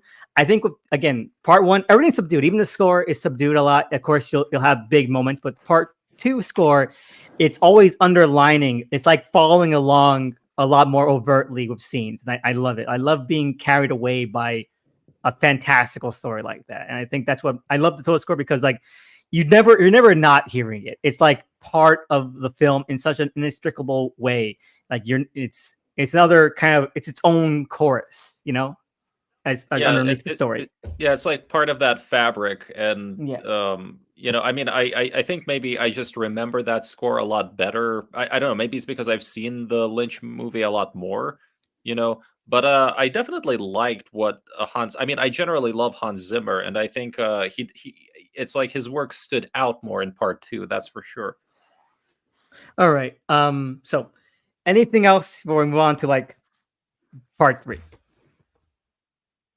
I'm good to go. One last thing from me. Okay, so the doctor in the Baron Harkonnen introduction scene from Lynch was gonna turn out to be a Talaxu. Okay, one of the cloners. Yeah. So Lynch was gonna bring that actor back because he liked working with him. Like, so you're gonna be the guy who ends up, fucking shit over for Paul. Don't worry about it. I got you. All right. Can I just add a bit to that? I'm just really wondering now. Wait, did Lynch plan that? Like, at what stage did he decide to have those two characters be one? Because if he, according to the script notes according to the script notes that Max Every was reading early on in production, he planned that because the part in the Lynch film where apparently, and again, I need to rewatch it. The Baron asked like where his doctor went. And one of the first scenes in the Dune Messiah script that he was reading was going to be like a flashback to that scene, and it would show the doctor leaving to do cloning shit. Yeah, but I mean, I'm just like, to me, it's kind of wait, Lynch, like that sort of level of intricate plotting. I'm like, I would have never expected that from David Lynch. It does feel like so narratively focused in a way he doesn't ever do, Yeah. But moving ahead, big elephant in the room, Dune Messiah is not getting adapted. It is not getting adapted. People gotta stop saying it. I don't know if I mentioned this when we were recording or not, but one thing I keep hearing is I gotta read Dune Messiah to get caught for part 3. I gotta read this to get caught up, or Blu-ray Angel. Okay, Blu-ray Angel, who I think is a sociopath, wrote a tweet the other day, or put the video the other day, where he was like, "Here are my top theories for Dune Part 3," and other people were like, "Oh, don't you know this is based off books? Why are you having theories?" As we mentioned in detail, there's no way that you can make Dune Messiah in any way that's recognizable. I would be bowled over if more than 10% of Dune Part 3 is recognizably from Dune Messiah, okay? Because so much in Dune Messiah is predicated on, Paul and Chani being together, Paul having more unilateral support, Paul coming from a place of a fall from grace, rather than just kind of, head diving deep first into being this, being part of Jihad, okay? It's impossible to make that reconciled without drastically sort of walking back that ending, and I don't think Villeneuve would do that. Okay. What really gets me is the people who say, well, it'll still work because Paul foresaw that he and Chani would be fine together eventually. It's like he has plenty of visions that don't come true. Yeah, and I like that part about part 1. Yeah, I like that part about part 1 too, where we see Jamis and him as friends, and then he kills him. I like that change. It's one of the few changes I like about part 1. I think that's really good. That's a really cool way of showing, without really saying much, just how much that kind of hurts him, to have to need to do this without really being in control. He doesn't know what to do in order to keep Jamis alive. All he knows is that he ended up not being able to keep him alive. Okay, he was out of his hands. That's a great shorthand that you don't really see in part 2. But yeah, no, some people are going into this being like, "Oh, this is definitely going to happen." It's not. And you mentioned the Hollywood Reporter article that came out today, saying "Oh, bad news. Dune Messiah isn't that great." Well, even if it wasn't great, and it's really good, underrated. I'm gonna say it's starting to be underrated because I'm seeing some people say, "Well, it's a little bit boring." F you. So I'm gonna say it's underrated now to current basis. But no, it's not. There's no way it can even be it. And I know that Denis said, "I want to do Dune Messiah next." I think he's talking more about the themes than the actual content of Dune Messiah. But let's talk about where we think this will go, because the gate is wide open. Okay, no matter what you think, the gate is wide open. So, Alex, you head off first, because I know that you were really excited about all these ideas you had. I mean, I just had a sudden realization because I was having a discussion with my friend Glenn, who also read the books, and we were talking about why would they make that massive change with Chani? Because at first we were coming up with different theories, and it was well, maybe Messiah could be more of we kind of spend a lot of time on their romance, and he reconciles with her finally, and then she dies at the end, and it's oh, she gets ripped away after they finally reconcile, and there's a tragedy in that. But it was I don't know. like that could be a direction they take it. It just didn't seem right. But I was so stuck on like, why would they have her run away at the end? It's the polar opposite of the book ending. Like there has to be some reason for it. And then I realized like, oh, in the book, he's undone because of his love for Chani. I think he'll be undone by Chani in part 3 as well, but it'll be in a completely different context. It won't be like, oh, she dies and that tragedy just destroys me and makes me a shell of myself. It's like, I think that she's going to be an active antagonistic force against him. And I know that you have some theories about like the children, and I think it could get to that, but I think here's why I don't think it's going to end up ultimately being like a Leto the Second versus Paul thing. Is I think to do a time skip that far where like Leto would be old enough to be able to actually like confront his father, I think they would have to get rid of Timothy and Zendaya, and I don't think they're going to do that. I think at this point they're the face of the franchise, and I also think people keep talking about they've given Chani agency, they've given her so much agency, which I don't think is true. I think you were spot on when you said they didn't give her agency, they just changed her character, because like her character wasn't lacking in agency. She did everything on her own accord. She just was a believer of Muad'Dib, and so she followed Muad'Dib not because she was like forced to, but because that was her decision, and she is still like a fighter and a character in her own right. But I think the reason they make her such a strong antagonistic force or such a strong opponent for Paul's ideology is because I think it's going to come down to her taking down this like settler colonial. I mean, the very first movie starts with her talking about who will be our next who will be the next to come, and I think that it's going to start and end with her. I think it's going to be that she's ultimately going to be the one to defeat Paul. It's going to be this tragedy of like he loved her, but she took him down. Like I think it's going to be a lot more, almost, I don't want to say Star Wars, but I don't know. It feels kind of Star Wars when I put it like that. But I really think she's going to be the one to beat him. I think that's just the direction that they're headed in, and the conflict of part 3 will be that she represents the Fremen. She represents the people who fight, of their own accord and not like in the name of Muad'Dib. She's sort of the freedom fighter versus this messianic She's for the force. people, the community. Yeah. Dictator? Like Which- Paul, Well, that I mean, the messianic dictator. Yeah, Yeah. I mean, I think that makes a lot of sense just in general. Like, given how they have developed that plot thread, her character, and everything, that just makes and the fact that they portrayed a schism among the Fremen already. Like, I just think that makes that would be the organic direction to take it in. Like, I only have a general understanding of Messiah. I've read the summary for it, that it's kind of a more of a palace intrigue conspiracy thing. Yeah. yeah. And one thing that I think that having Chani be like, I would say if Chani is the main quote unquote antagonist of the movie, that makes a lot of sense. Like, and that relationship, I mean, one reason why it makes sense is because she already has a relationship, a very close relationship with Paul, right?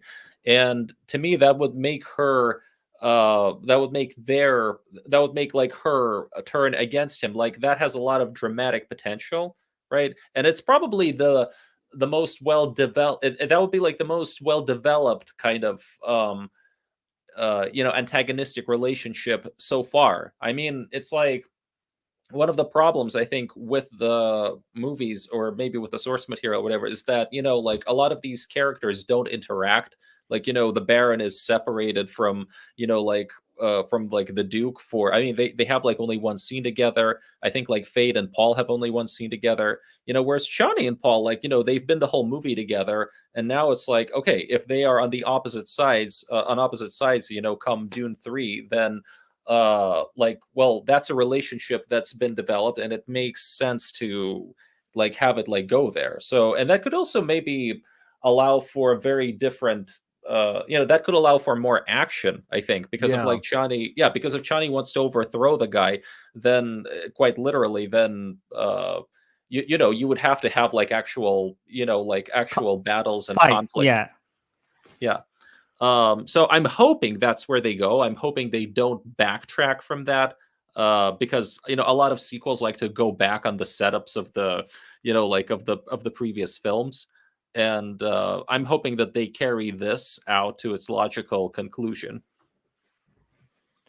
I also think that so much of Messiah's story, not only do I absolutely agree that like this would provide more of a reason for like action, because I talked to my friends and they were like, "Oh, so is Messiah the story of Paul fighting the other houses?" And I was like, "Nope, it takes place 12 years later. He is the emperor and he pretty much owns the whole fucking galaxy.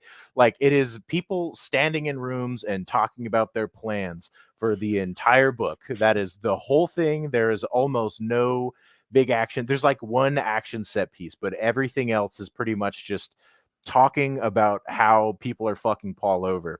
And I think that not only does that provide more of like a sort of a Hollywood action blockbuster feel, but I also think so much of the book revolves also around Aaliyah and Duncan, Idaho. And I feel like Aaliyah, we got Okay. Anya We can Taylor talk about this. Joy. Yeah. Okay, I want to mention one thing. You'll finish your thought, and I'll continue mine after you're done. They're not going to do Duncan Idaho clones. Oh, for They're sure, not. they're not going to do Duncan, Idaho. Go ahead. But that's what I was going to say. Is like so much of the book involves that, but I think if you're not going to go further than Messiah with the movies, you're probably not going to bring back Duncan, Idaho, especially because he wasn't really that big a character to begin with, and gets almost. Does he get mentioned at all in part 2? I can't. No, he think does not. I think there might have been like indirect references to him, like kind of maybe an implicate. Maybe I'm mistaking it, but I think there was kind of like an implication about somebody Paul lost or something. Yeah. I'm not sure. But I don't think that they're going to be as heavy on Aaliyah or Duncan, Idaho in part 2. The only thing that's throwing me off is Anya Taylor-Joy's cameo in part 2, which makes me think that she'll be a big player in the next one. No, that's where I'm going from. Okay, I totally agree that it doesn't make public sense to replace Timothy and Zendaya, but I think that it would be kind of bold to skip ahead 25 years in the future and just have Paul still fighting this fight, kind of like a parallel to modern day Forever Wars in the Middle East, and that's where I'm coming from. Like, that'd be really cool to think. And you would have Anya Taylor-Joy in there, and you could pay off some of the stuff. Like, Leia Sado has said that she is going to be in Messiah, and like we mentioned, she's not in any of the books after the first one. So what the hell she's talking about? What's Denise cooking?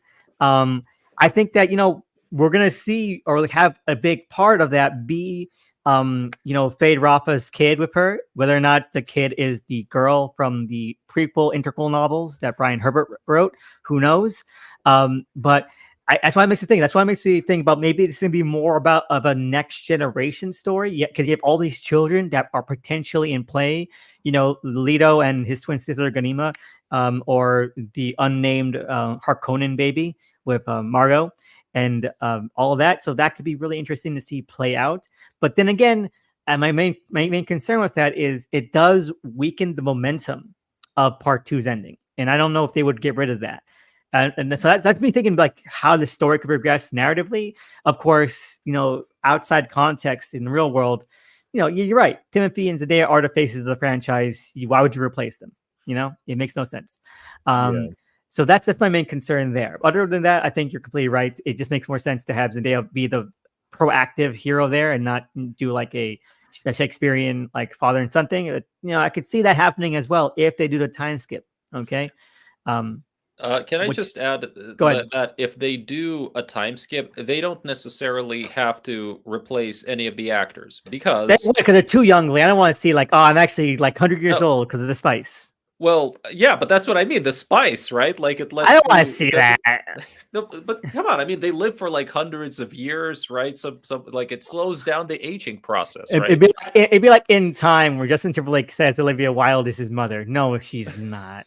Yeah, to be fair, they do say that the spice does sort of warp their aging. So I could Yeah. see them justifying, oh, he's still Timothy Chalamet looking nearly the same after 10, 20 20 years or whatever. Yeah. But I don't know. I don't want that'd be laughable. Like I can see it, but like, I just feel don't like wanna if see I it. saw Timothy Chalamet next to Anya Taylor-Joy and they were like, Anya Taylor-Joy is his little sister, I'd be like, no, no, she's No, not. she's not. All right. Now, okay. But moving ahead, other things I could see probably having, like we mentioned, no Duncan Idaho clones. Because the thing is, right? If Denis only wants one movie left and he wants to tell a complete story, I don't think Denis is like, oh, let me just leave it open so that someone else can do 3 more movies. I don't think he's gonna do that. He doesn't like the guy who wants to do that. He's an artist, quotations. So you have to think like, what can you do in one movie to actually have enough time to build up and pay off? So I don't think you do Duncan Idaho clones. That's why would he? They have no purpose. Well, I think the great purpose of Duncan Idaho in Messiah is this idea of like, can you make a clone from somebody's sort of genetic DNA or from their body and have it still be that person? And there's this moral quandary because ultimately, it's spoilers for Messiah, I guess, but I don't think part 3 is going to go that direction. Is ultimately what does Paul in is that he refuses to let Chani be cloned when she's gone because he's like, I just feel like even though we got Duncan Idaho's personality back, like I would know that that's not my wife, that's a clone. And ultimately that's sort of what leads him into madness is she dies and he's offered a solution, but that solution would require him falling into the hands of the Tleilaxu. And so it's this whole, like, it's a political one-up that they try to do over him. And he eventually decides, nah, fuck that. I'm done. And it's like, if you remove that relationship with Chani, if you remove that closeness and that love and that, like, the only plan they have to get control over Muad'Dib is to kill the person he loves and then say, oh, you want her back? You got to do what we say. If you remove his relationship with her, there's no reason to do the whole plot with Duncan Idaho and the whole idea of like, are you Duncan Idaho or are you hate? Are you like? But don't you want to see Anya Taylor-Joy and Jason Momoa fuck? See, like, yeah, you're right, you're completely right. The narrative purpose for Duncan Idaho is exactly what you're saying. But then you can have a greater purpose, like, oh, wouldn't it be like, so there's no purpose, even like on a superficial level, which is like this little love story that goes on, and you know, Aaliyah goes insane and shit like that. Because why would you try to fit that into a movie when you only have one movie left? And let's say it's still like 2 hours, 20 minutes. And these movies don't really have great time economy anyway. You gotta strip it down. You gotta go to the bare essentials. That's the thing. No clones whatsoever. Not even on like a superficial level. I'm sorry, people. You're not going to see 1,000 Duncan Idahos. Okay. Look, I will say this though. I think there would be incentive to have Duncan in the movie because it's Jason Momoa. That was one thing I was gonna say is I could see them feeling like, hey, we got Jason Momoa back. Oh, box office bomb Aquaman 2 fame. Okay, wait. Aquaman 2 though, you know, it actually kind of made its money back. It kind of okay. So did Madam Web. Okay, so did Madam Web. No, Madam Web has not yet. I'm sorry. But how dare you? I mean, look, I wanted to make more money, but like, you know, it hasn't done it. I'm just saying, like, plus Aquaman 2 was the highest grossing DC movie of the last 5 or something. You know, it's like... okay, yeah, you're right. So we'll even ends, odd, even odds. I mean. All right. So moving ahead, last other thing, I think that this is me thinking like on Denise's brain waves as a big weird fan. I think he didn't do the Irulan narrations because he's gonna have them in part 3 as propaganda. Okay, like because you know, narration in the book 1, they're all about like espousing the word of Muad'Dib, right? Like, this is what he said. This is what his family was like. These are what his friends said about him. These are what his followers said about him. These are all. I think they're actually going to be in part 3, okay, as active propaganda. Obviously, there's propaganda in the book because he's just mythologizing the man in our history books. But I think they're actually going to be like active things. Maybe there'll be a speech that she gives to some converts or some captives, okay, something like that. I think that would be such a big brain idea, and because like I'm gonna say it, I think there's gonna be a chance that'll happen. Okay, chance that might happen, or she'll quote something like that, like his place is Arrakis, something like that. His place is Dune, something like that. All right. Other thing, as I mentioned, I think Kynes might come back as a sand demon, Sand Jin, because I think that you mentioned Zendaya is going to be, or Chani is going to be the focal viewpoint character. She's going to be main character of part 3. Okay, I don't think we're going to follow Paul anymore. We're going to follow Chani. That's why Chani was a viewpoint character at that last scene. We end on her shot. She's going to be the main character. Okay, she's going to be the narrative thrust we follow from here on out. Okay, so that's my theory there. And I think that Irulan is going to be more of a Lady Macbeth figure. Okay, without Chani, there's no I can neglect Irulan for Chani, and Paul still might do that, but I think that without Chani there, Irulan might have more sway in terms of how his empireship, how his regency is going. Okay, I think that the things added to her character where she is kind of already sort of being groomed for power by her father, the emperor. Like she's actually kind of leading him along in those scenes that we have with Florence Pugh. Like the emperor is very much in the control of the Bene Gesserit already, and he doesn't really. He might know it, who knows? But it's Florence Pugh that kind of felt like the person in charge in those scenes, who was like actually kind of making decisions, which is great. I thought. I think that'll be we'll see maybe a parallel or something of that nature with Paul in part 3. Because otherwise, because why wouldn't they? He doesn't have Chani, then Irulan's right there, and she's already knows what to do and how to wield power. So hypothetically, if they did decide to, like make a, like largely straightforward Messiah adaptation, could they slot Irulan into Chani's role? No, because she loves Chani. I think it would be. I think it's still. I just think it would be very jarring and very strange, especially if they didn't have Paul do the "I'll love you until I stop breathing" or whatever. Maybe they could have done some sort of romantic thing with Paul and Irulan where he learns to love her over the years. But I think it's going to be it's setting up a dramatic confrontation where he's going to be taken down by the person he loves the most. Because he's sort of blinded by this vision he has of she'll understand. I think that's just the sort of delicious drama that you eat up is these two people who love each other but are at odds. Versus if he falls for Irulan and then Irulan dies, it's I guess, but it feels like it wouldn't really build upon an existing relationship, and I don't know. I don't really see that working in the same way. Now, one thing I think that they might adapt from Messiah for regard to Irulan is I think that Irulan might actually get pregnant. It's my guess. See that? I think that without Chani there as the successor plan, more pressure would be on Paul to actually have a child with Irulan. And if there's a time skip or not, that could be something that happens. And that would feed into the whole theme of children. Because again, if Leia Seno's coming back, right, and she's pregnant with Fade Rafa's kid, and you have Chani, and let's say that they just want to have it open for Leto 2 and so forth, she might already be pregnant. All these pregnancies, I don't know. It feels kind of weird to not have Irulan at least adapt that part where she's being kind of coached to try to seduce Paul. That should be in the mix. Okay? I think they need to add the incest plot line in.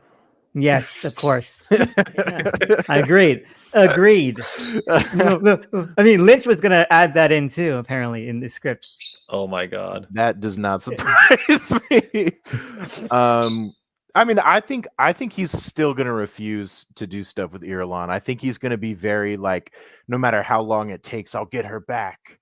He's going to have this I love one person, and that's Chani. And I think that it might be delusional, though. Yeah, delusional, I think he is going to be delusional, but I think it is going to be I think he's going to be committed to her the entire time. And I think that's the way that they do this dramatic thing of he just loves her and wants her, and she just is so diametrically opposed to everything that he's become. And like his sacrifice could be like in the novel, he kind of sacrifice. He's like kind of exiles himself.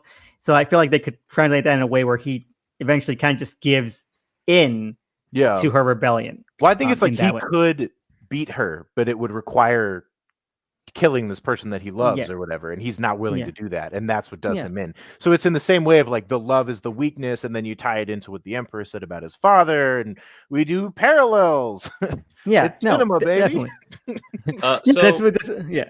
So one question that I have is, what do you guys think? Will they actually skip over, the global jihad, or like will that be something that has already taken place off screen, or will that be something that they will depict on I think screen? it will be going on, and I think we'll get some depiction of it because it'll be an action set piece. I think it's gonna be the first scene. Yeah. Okay. I think it's gonna be, and that's where I think it'd be really cool to have Ireline's narration over a scene like that, where she's espousing like the word and the qualities of Muad'Dib, like his family and like what a great man and what a wise man he is from And then the we're seeing quotations. multiple planets of people getting killed and people chanting his name, and That'd be so cool. I need to sneak into Denis Villeneuve's laptop and write it. I mean, I'm hoping they don't completely skip over that. At least the way that I understand it, like Messiah is after takes place after it's already over, right? So yeah, and he has to deal with it's Yeah, like still basically. going, but he's basically he's taken down like 40 planets, or it's some ridiculous crazy number of like, you do not really see it happening. It's basically after the bulk of the damage is done, and he's still like, how do I divert off this path? And he's like, there's nothing I can fucking do. They're gonna keep because doing it. I love that line in the Messiah, or that scene you're talking about as well, where they like we've already won. Why are they still killing people? Like, because that's how the scene goes. He's like, there is really no one left that can withstand us. They don't need to keep doing this. And he's like, but they aren't believers yet. So we need to make sure they're believers. And I think that's the way that they're going to do the tragedy of Paul in part 3, is not like, oh, I'm on this path that I don't want to be on. I think it's going to be being taken down by the person he loves, and that more human element of, it's not so much this abstract, I'm seeing a million paths and all of them lead to ruin. It's like, I've led to this ruin and I've lost myself and the people that I love in the process. And I think it's going to try and hit much closer to home for like the average theater goer, I think. Yeah. And that's why I mentioned, like, after I finished watching part 2, I immediately, one of the first tweets I wrote in my reaction was like, the reason why Denis always says he's going to end after Messiah is because he's going to end it in a way that makes Children of Dune and God Emperor of Dune impossible. Okay, because a lot of that is predicated on Paul's legacy and his unfinished legacy, really, because he basically passes the buck onto his son. Like he realizes that he would need to be an even more horrifying dictator than he could ever possibly be. Okay, and he passes the buck on to Leto 2, and Leto 2 has been like kind of raised in this environment from birth. He hasn't had like Leto the First. He hasn't had like Caladan. He hasn't had like the upbringing and like the relationship with his mentors and families. He hasn't had those experiences, and so he's a little bit more willing to go into that because he realizes he's grown as like this son of a prophet, and in like this kind of like with all the powers and all like the benefits of like the melange and like the higher consciousness, he can see further there. He understands like this is also a terrible plan. We know more about him in God Emperor, but you don't need to do all that if you kind of shift this into like a more of a black and white anti-colonial message from the get-go when you have Paul need to be dictator. So that's what I think. People think, oh man, I can't, they should, once he's done with Dune Messiah, WB should definitely pass the baton to someone for Children of Dune and Emperor of Dune, God Emperor of Dune. That's not going to happen. I don't think at all. I don't think that there's any plan to do Children of Dune or God Emperor of Dune, or at least if they try to do it, it wouldn't be, again, anywhere recognizable. I think that's also where I feel so conflicted with this movie, is because I'm like, if he sticks the landing with part 3, I think my feelings of part 2 will also be a lot more strongly positive, because it's like he's made a lot of big changes, and depending on where those changes go, like if part 3 sucks and I'm like, oh man, the book was so much better, then that's gonna suck. But if part 3 fucking rules and I'm like, yeah, no, he made bold big changes, it's not the book but it's his own thing, and his Yeah. thing is fucking awesome in its own right, like it's hard to tell how I'll feel, because it Yes, feels so open to, it could really be anything. yeah, I agree, and I that's my first, that's my thing too. Is like this guy is telling his own version of the story. He's not trying to adapt the books. And the thing, he's not trying to adapt the books. And and that's so good. It's like it frees you up a lot. Like if he was trying to and doing a really shitty job of it, then whatever. But he's not trying to, and now it's like, okay, now it needs to stand on its own. Okay, he needs to like actually complete the story he wants to tell in a satisfying way. Otherwise, it's just a shitty story in its own right. Okay, and it reminds me a lot, of like the rebuild of Evangelion movies. Okay, all right, it does. I thought of it like this is exactly how I need it to be. Okay, yeah, because you have the first rebuild movie. It's like just it's very much a compilation movie of the first 6 episodes, right? Whatever, cut and done. Yeah. and then the second one, Rebuild is a sequel, yeah, but like then Rebuild 2 is like, oh, okay, starts out similar, and then like, nope, all this fucking stuff is different. Okay, it's going on its own thing. Nothing like the regular movies. There's no way we can even do this show anymore. And that's how part 2 felt for me. Like the second Rebuild movie, and then you have Rebuilds 3 and 4, which are like even like more over the top, maybe more insane, right? And I need Dune Messiah. I need Dune Part 3 to be that. So basically, it needs to just go off in its own direction, and it needs like, to be kind off the reservation. Yeah, like throw the source material out the window. Basically, Introduce it needs a to. new anime girl. Yeah. Irulan is the force by which I will destroy Dune. Whatever Ano said. I mean, that's interesting, because I definitely think the third movie will hopefully be even bolder. I mean, I kind of braver, bolder, more confident. Like, I think that's again the benefit of being able to do these sequentially and sort of kind of like use the feedback that you got like the last time and just keep like pushing it. And I'm kind of I don't know, I'm kind of interested, like if Messiah, for example, or whatever, if like Dune Part 3 is going to be like sort of like the last Dune movie that Villeneuve wants to do. I'm kind of curious, like will he actually kill Paul and Chani off in that movie? Like, what do you guys think? Paul, I see go either Paul way. for sure. The thing is that I'm of two minds. I think that Paul going to exile, like in the book, is such a powerful image that it could still happen. And maybe Chani blinds him and stuff like that. But the whole thing about if you kill a Messiah, if you kill Messiah, it just makes him a martyr, basically. That's the whole thing in Messiah as well. Like Paul probably wants to commit suicide in the books, but he can't because he knows that it would just make things worse if he died. He can't die. He needs to be in exile. That's why he exiles himself at the end of Messiah. I shouldn't have said Paul for sure. Muad'Dib for sure. Muad'Dib will die. Yeah. I think it'll be one of two things. Either he won't be able to kill Chani. Oh my god. I listened to the audiobook while I was working and they say Chani in that. So it just he won't be able to kill Chani and she'll eventually do him in, or he will either kill her or do something that leads to her death, and he'll break him. Take an exile that will break him. Yeah. So I think regardless, Muad'Dib is dead. I don't know if Paul will be physically like alive or not. I think actually ending with him in exile would still be a very good striking image. Because it's a great thing. Because it's a Greek tragedy, and I think at the heart, very Oedipal, destroying your eyes, going out into exile. It's great.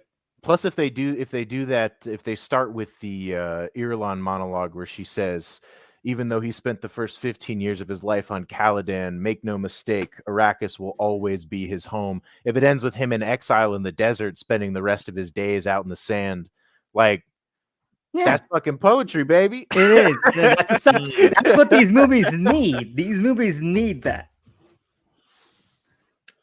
But yeah, They need I more poetry for sure. so that's why I'm calling it Dune Part 3. If you keep calling it Dune Messiah, no. Okay, it might be. Hey, maybe it'll be titled Dune Messiah. I think in my heart it'll always be Dune Part 3. And if it is as bold, if it is as different, and if it sticks the landing, I am gonna buy the goddamn box set. Okay, and even though I hate Part 1 and I think it's bullshit, I will buy the box set. I did that with the Planet of the Apes trilogy. Even though I hate Rise of the Planet of the Apes, I think it's unwatchable. I still have the box set because Dawn and War are great. I think Rise is a better movie than War. How dare you? How Yeah, dare you?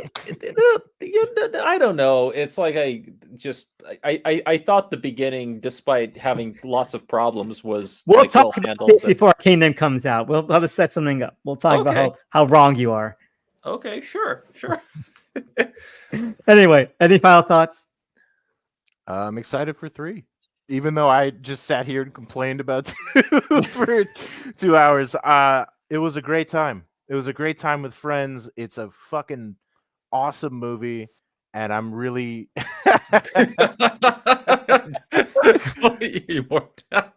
It's a great episode. Watch it. It's the only adaptation of God Emperor you're ever gonna get.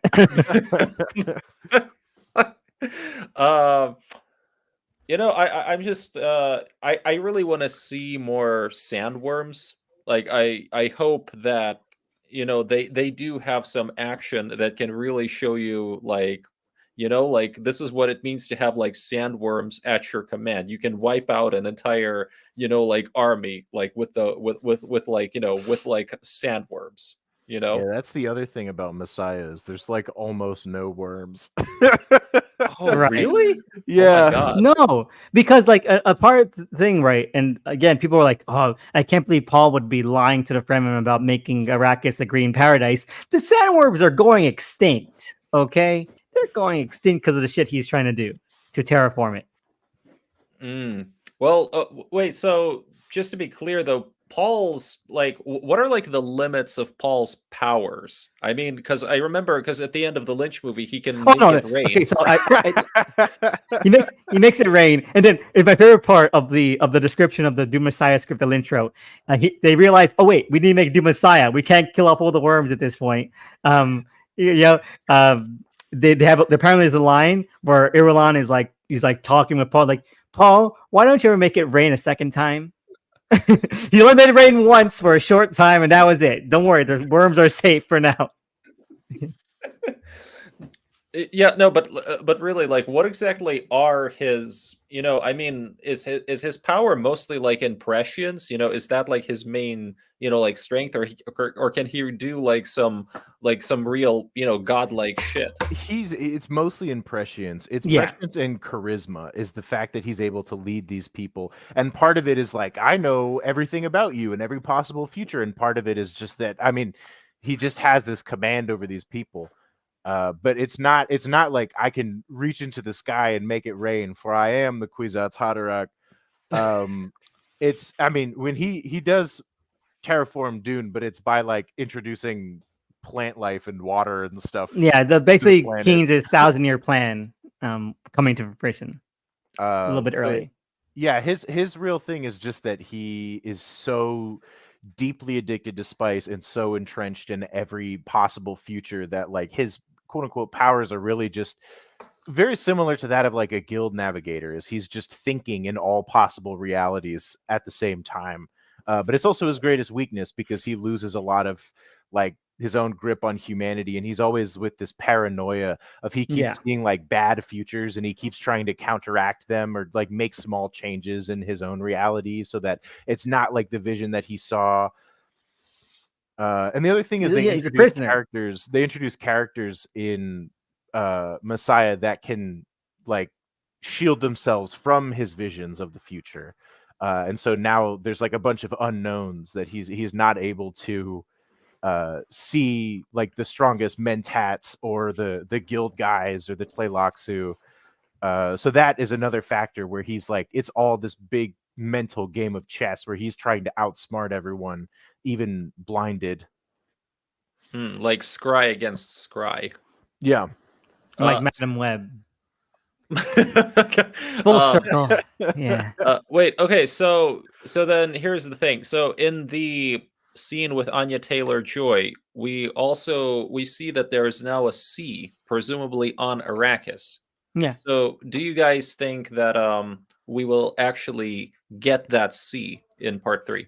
That seemed more metaphorical to me. Yeah, honestly. because like if there's not a time skip, then I think that if we do see Anya Taylor-Joy in part 3, it'll still be like mental projection. Mm. He'll get Okay. more perfume ads, but with Anya instead of Zendaya. But isn't she just pretty? Let's be honest. Like Regina Madsen and Anya Taylor-Joy, just point a screen at their faces, they'll be fine. The scenes will work. God. Anyway, but like it's yeah. But wait. But what would the sea be metaphorical of though? Just the change that he can bring to Arrakis, the water, the incoming, like it's less so he's going to put an actual sea there in the next few years, and more this is a potential reality. This is a potential future of a changed world by his hand. which he can do, in the books. Who knows? Again, the movies are much more cynical, and I do agree with people who feel like he's playing off of the Fremen's insecurities by saying that he's going to bring them to like paradise. But he can do it. He can do it. But I do think that in the movies, it's like maybe he can. I think he should raise his hand to the sky and make it rain like the Lynch movie. He should. He should. Okay, and then he should say "Posh" and then destroy Fade Rafa's ribcage. I'm sorry he didn't do that. That was cool. It's so good. It's sorry. It's so disrespectful to that poor corpse. God. Well, that was like adding insult to injury, though. Yeah, right. He killed him, and then he's like. And say what you will about like the weirding modules being still a lame idea, and they are a lame idea. I do love that one from a guy who's like, Uso no longer needs the modules. And like, yeah, he doesn't. That's great. We can get rid of these for the sequel.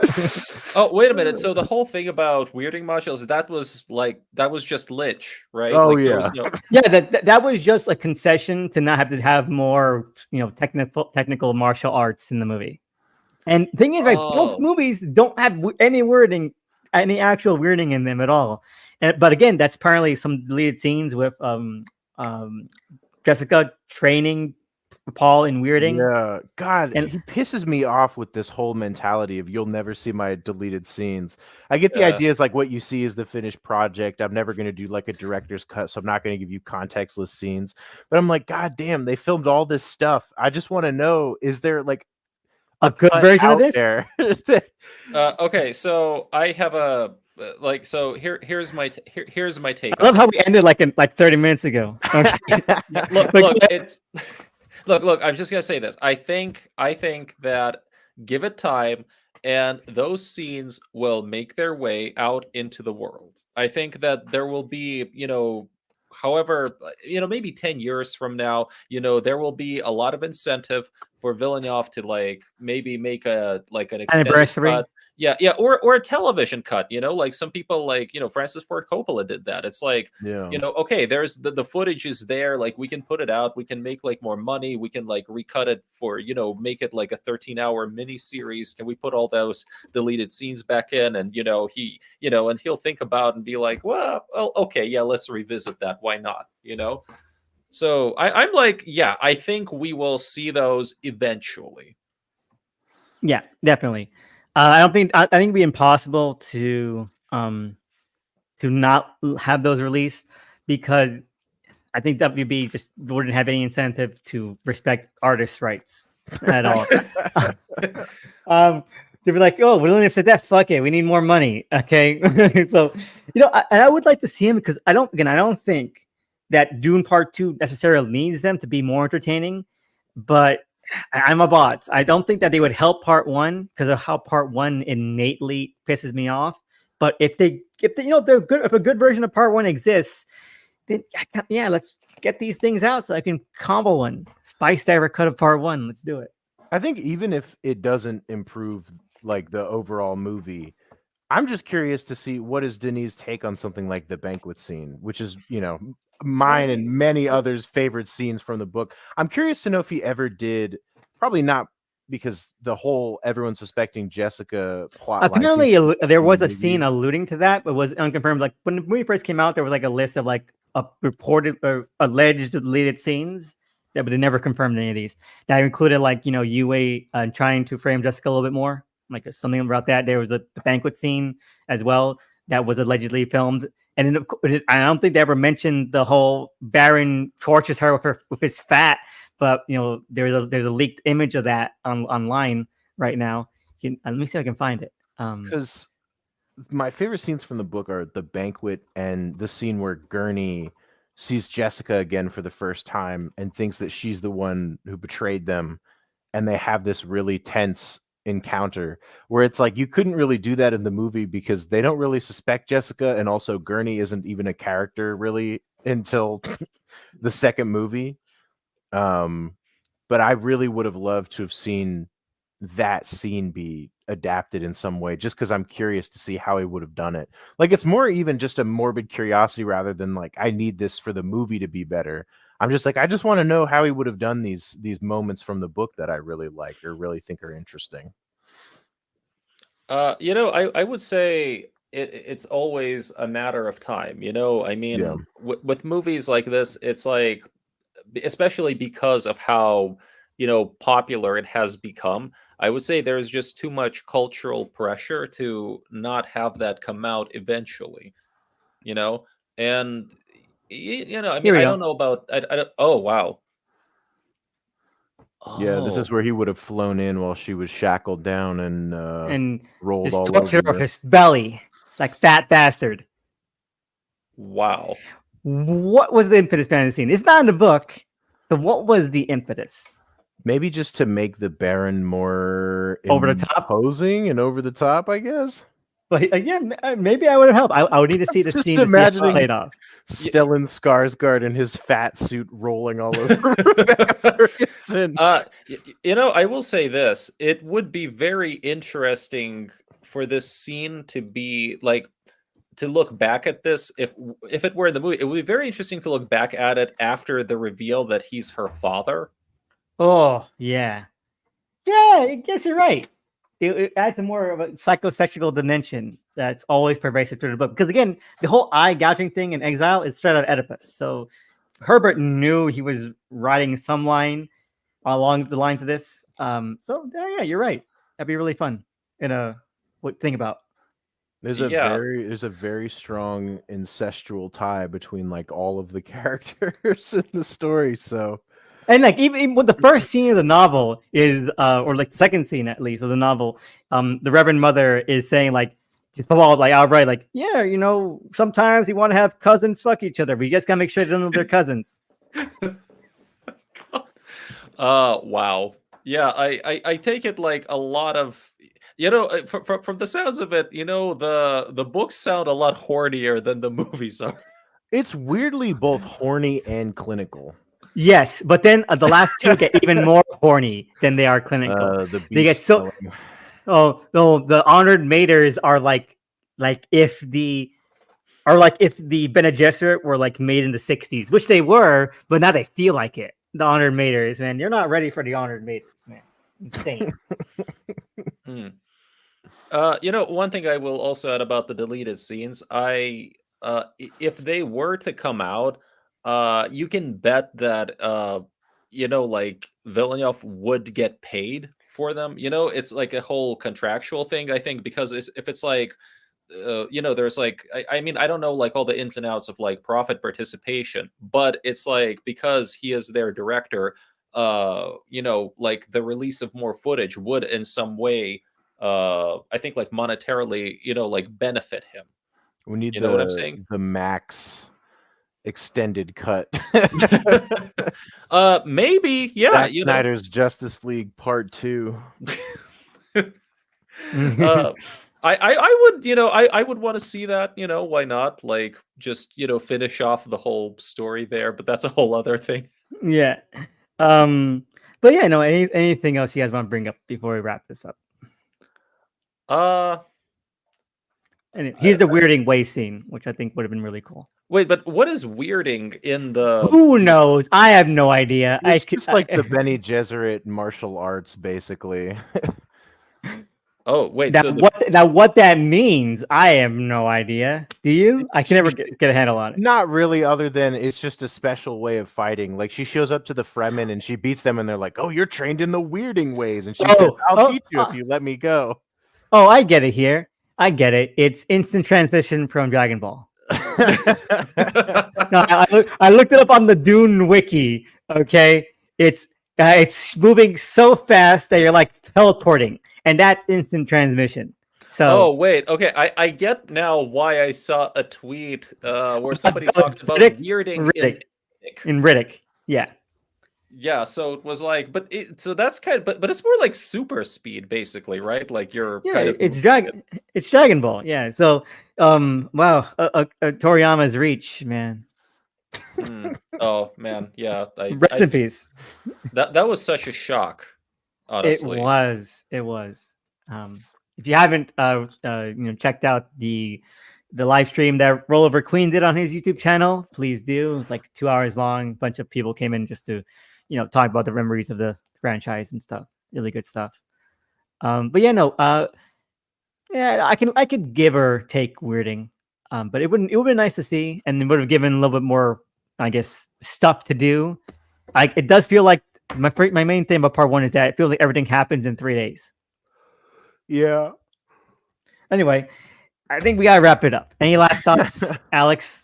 Just thank you for having me. I'm always down to talk about Dune, and I'm really grateful for part 1 for encouraging me to read the book, because I think at the end of the day, a lot of people are I work for a bookstore, and right now I work for a used bookstore, and they are heavily emphasizing getting in copies of the Dune books because there's been such an uptick of people who want to read it. So I'm like, anything that gets people to read Dune is good to me in the long run. I would get more copies of my old paperbacks. I still have them. They're still in decent condition. I posted a tweet about them.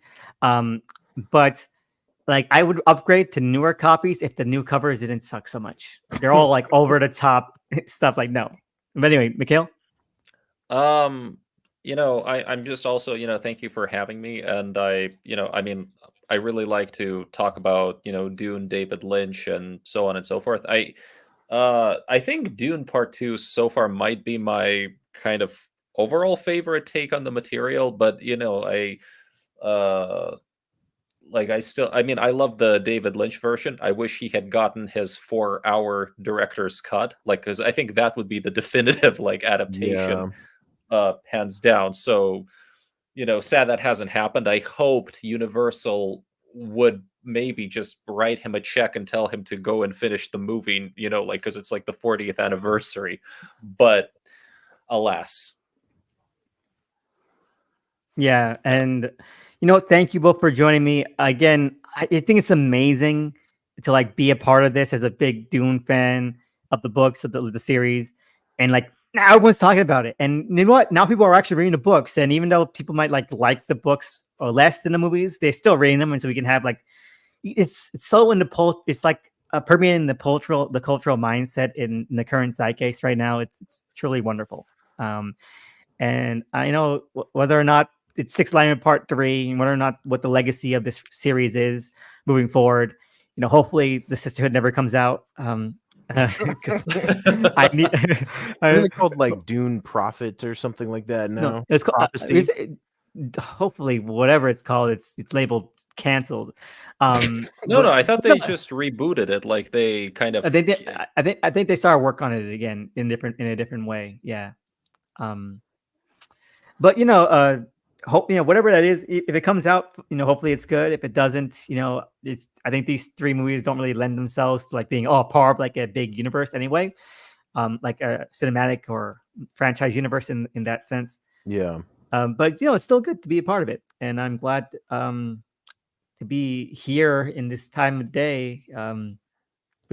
To talk about Dune with random people on the internet. There was a big flame war about in my mentions that I accidentally kickstarted in someone else's comments about like whether or not the prequel novels are good, and it went on for like 3 days and on Twitter, and it's like, that's some old Usenet forums shit, and that's the Are they last good? time. No, there's some okay.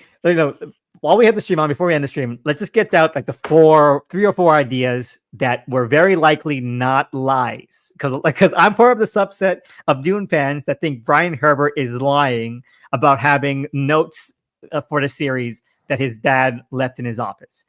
He's a liar. Okay, but here are 4 ideas. One, the Reverend Mother is Jessica's mother. That seems like it makes sense. Okay, so poof. 1, 2. Baron was probably really hot when he was young and looked exactly like Fade.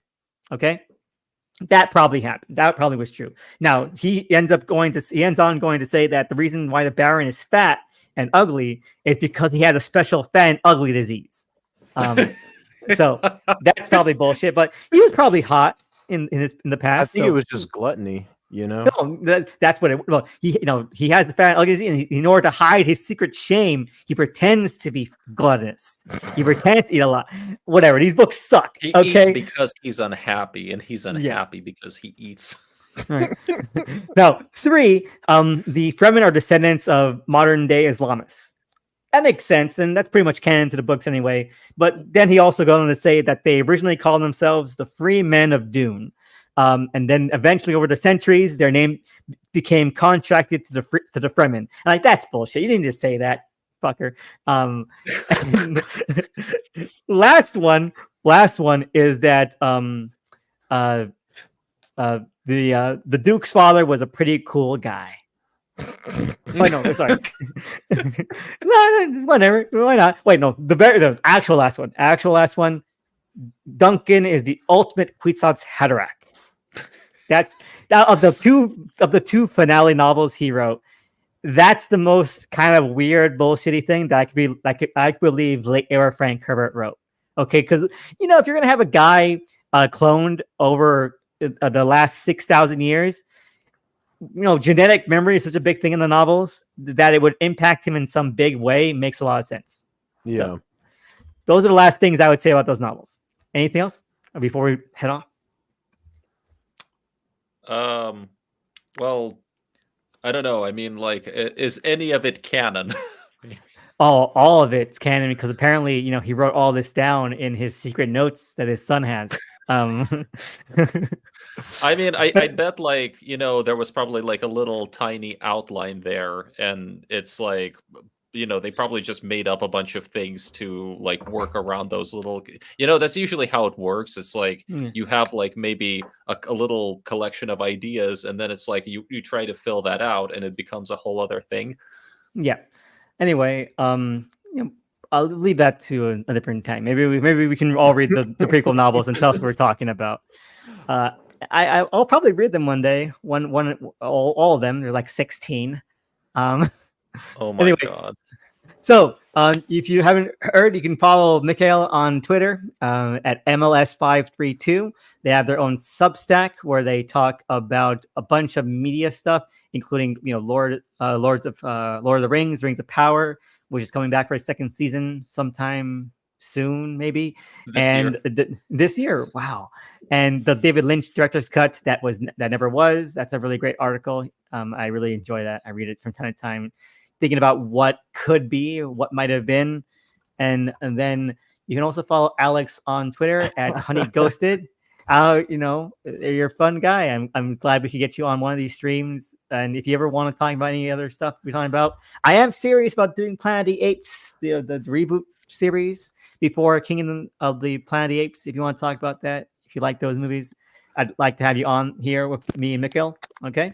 Well, I have not seen any of them, but they've been on my watch list for a while, so maybe that's the incentive I need to all right, get around to it. See you in May then. Okay, if you get around to it. But thank you so much for listening. It's been a great 3 hours. Flew right by. We covered a lot of ground. When I said all things Dune, I didn't mean it, but we went through the gamut. So have a great Saturday, a great weekend, and thank you for listening. Yeah, Bye. thank you so much. Thank you. Bye.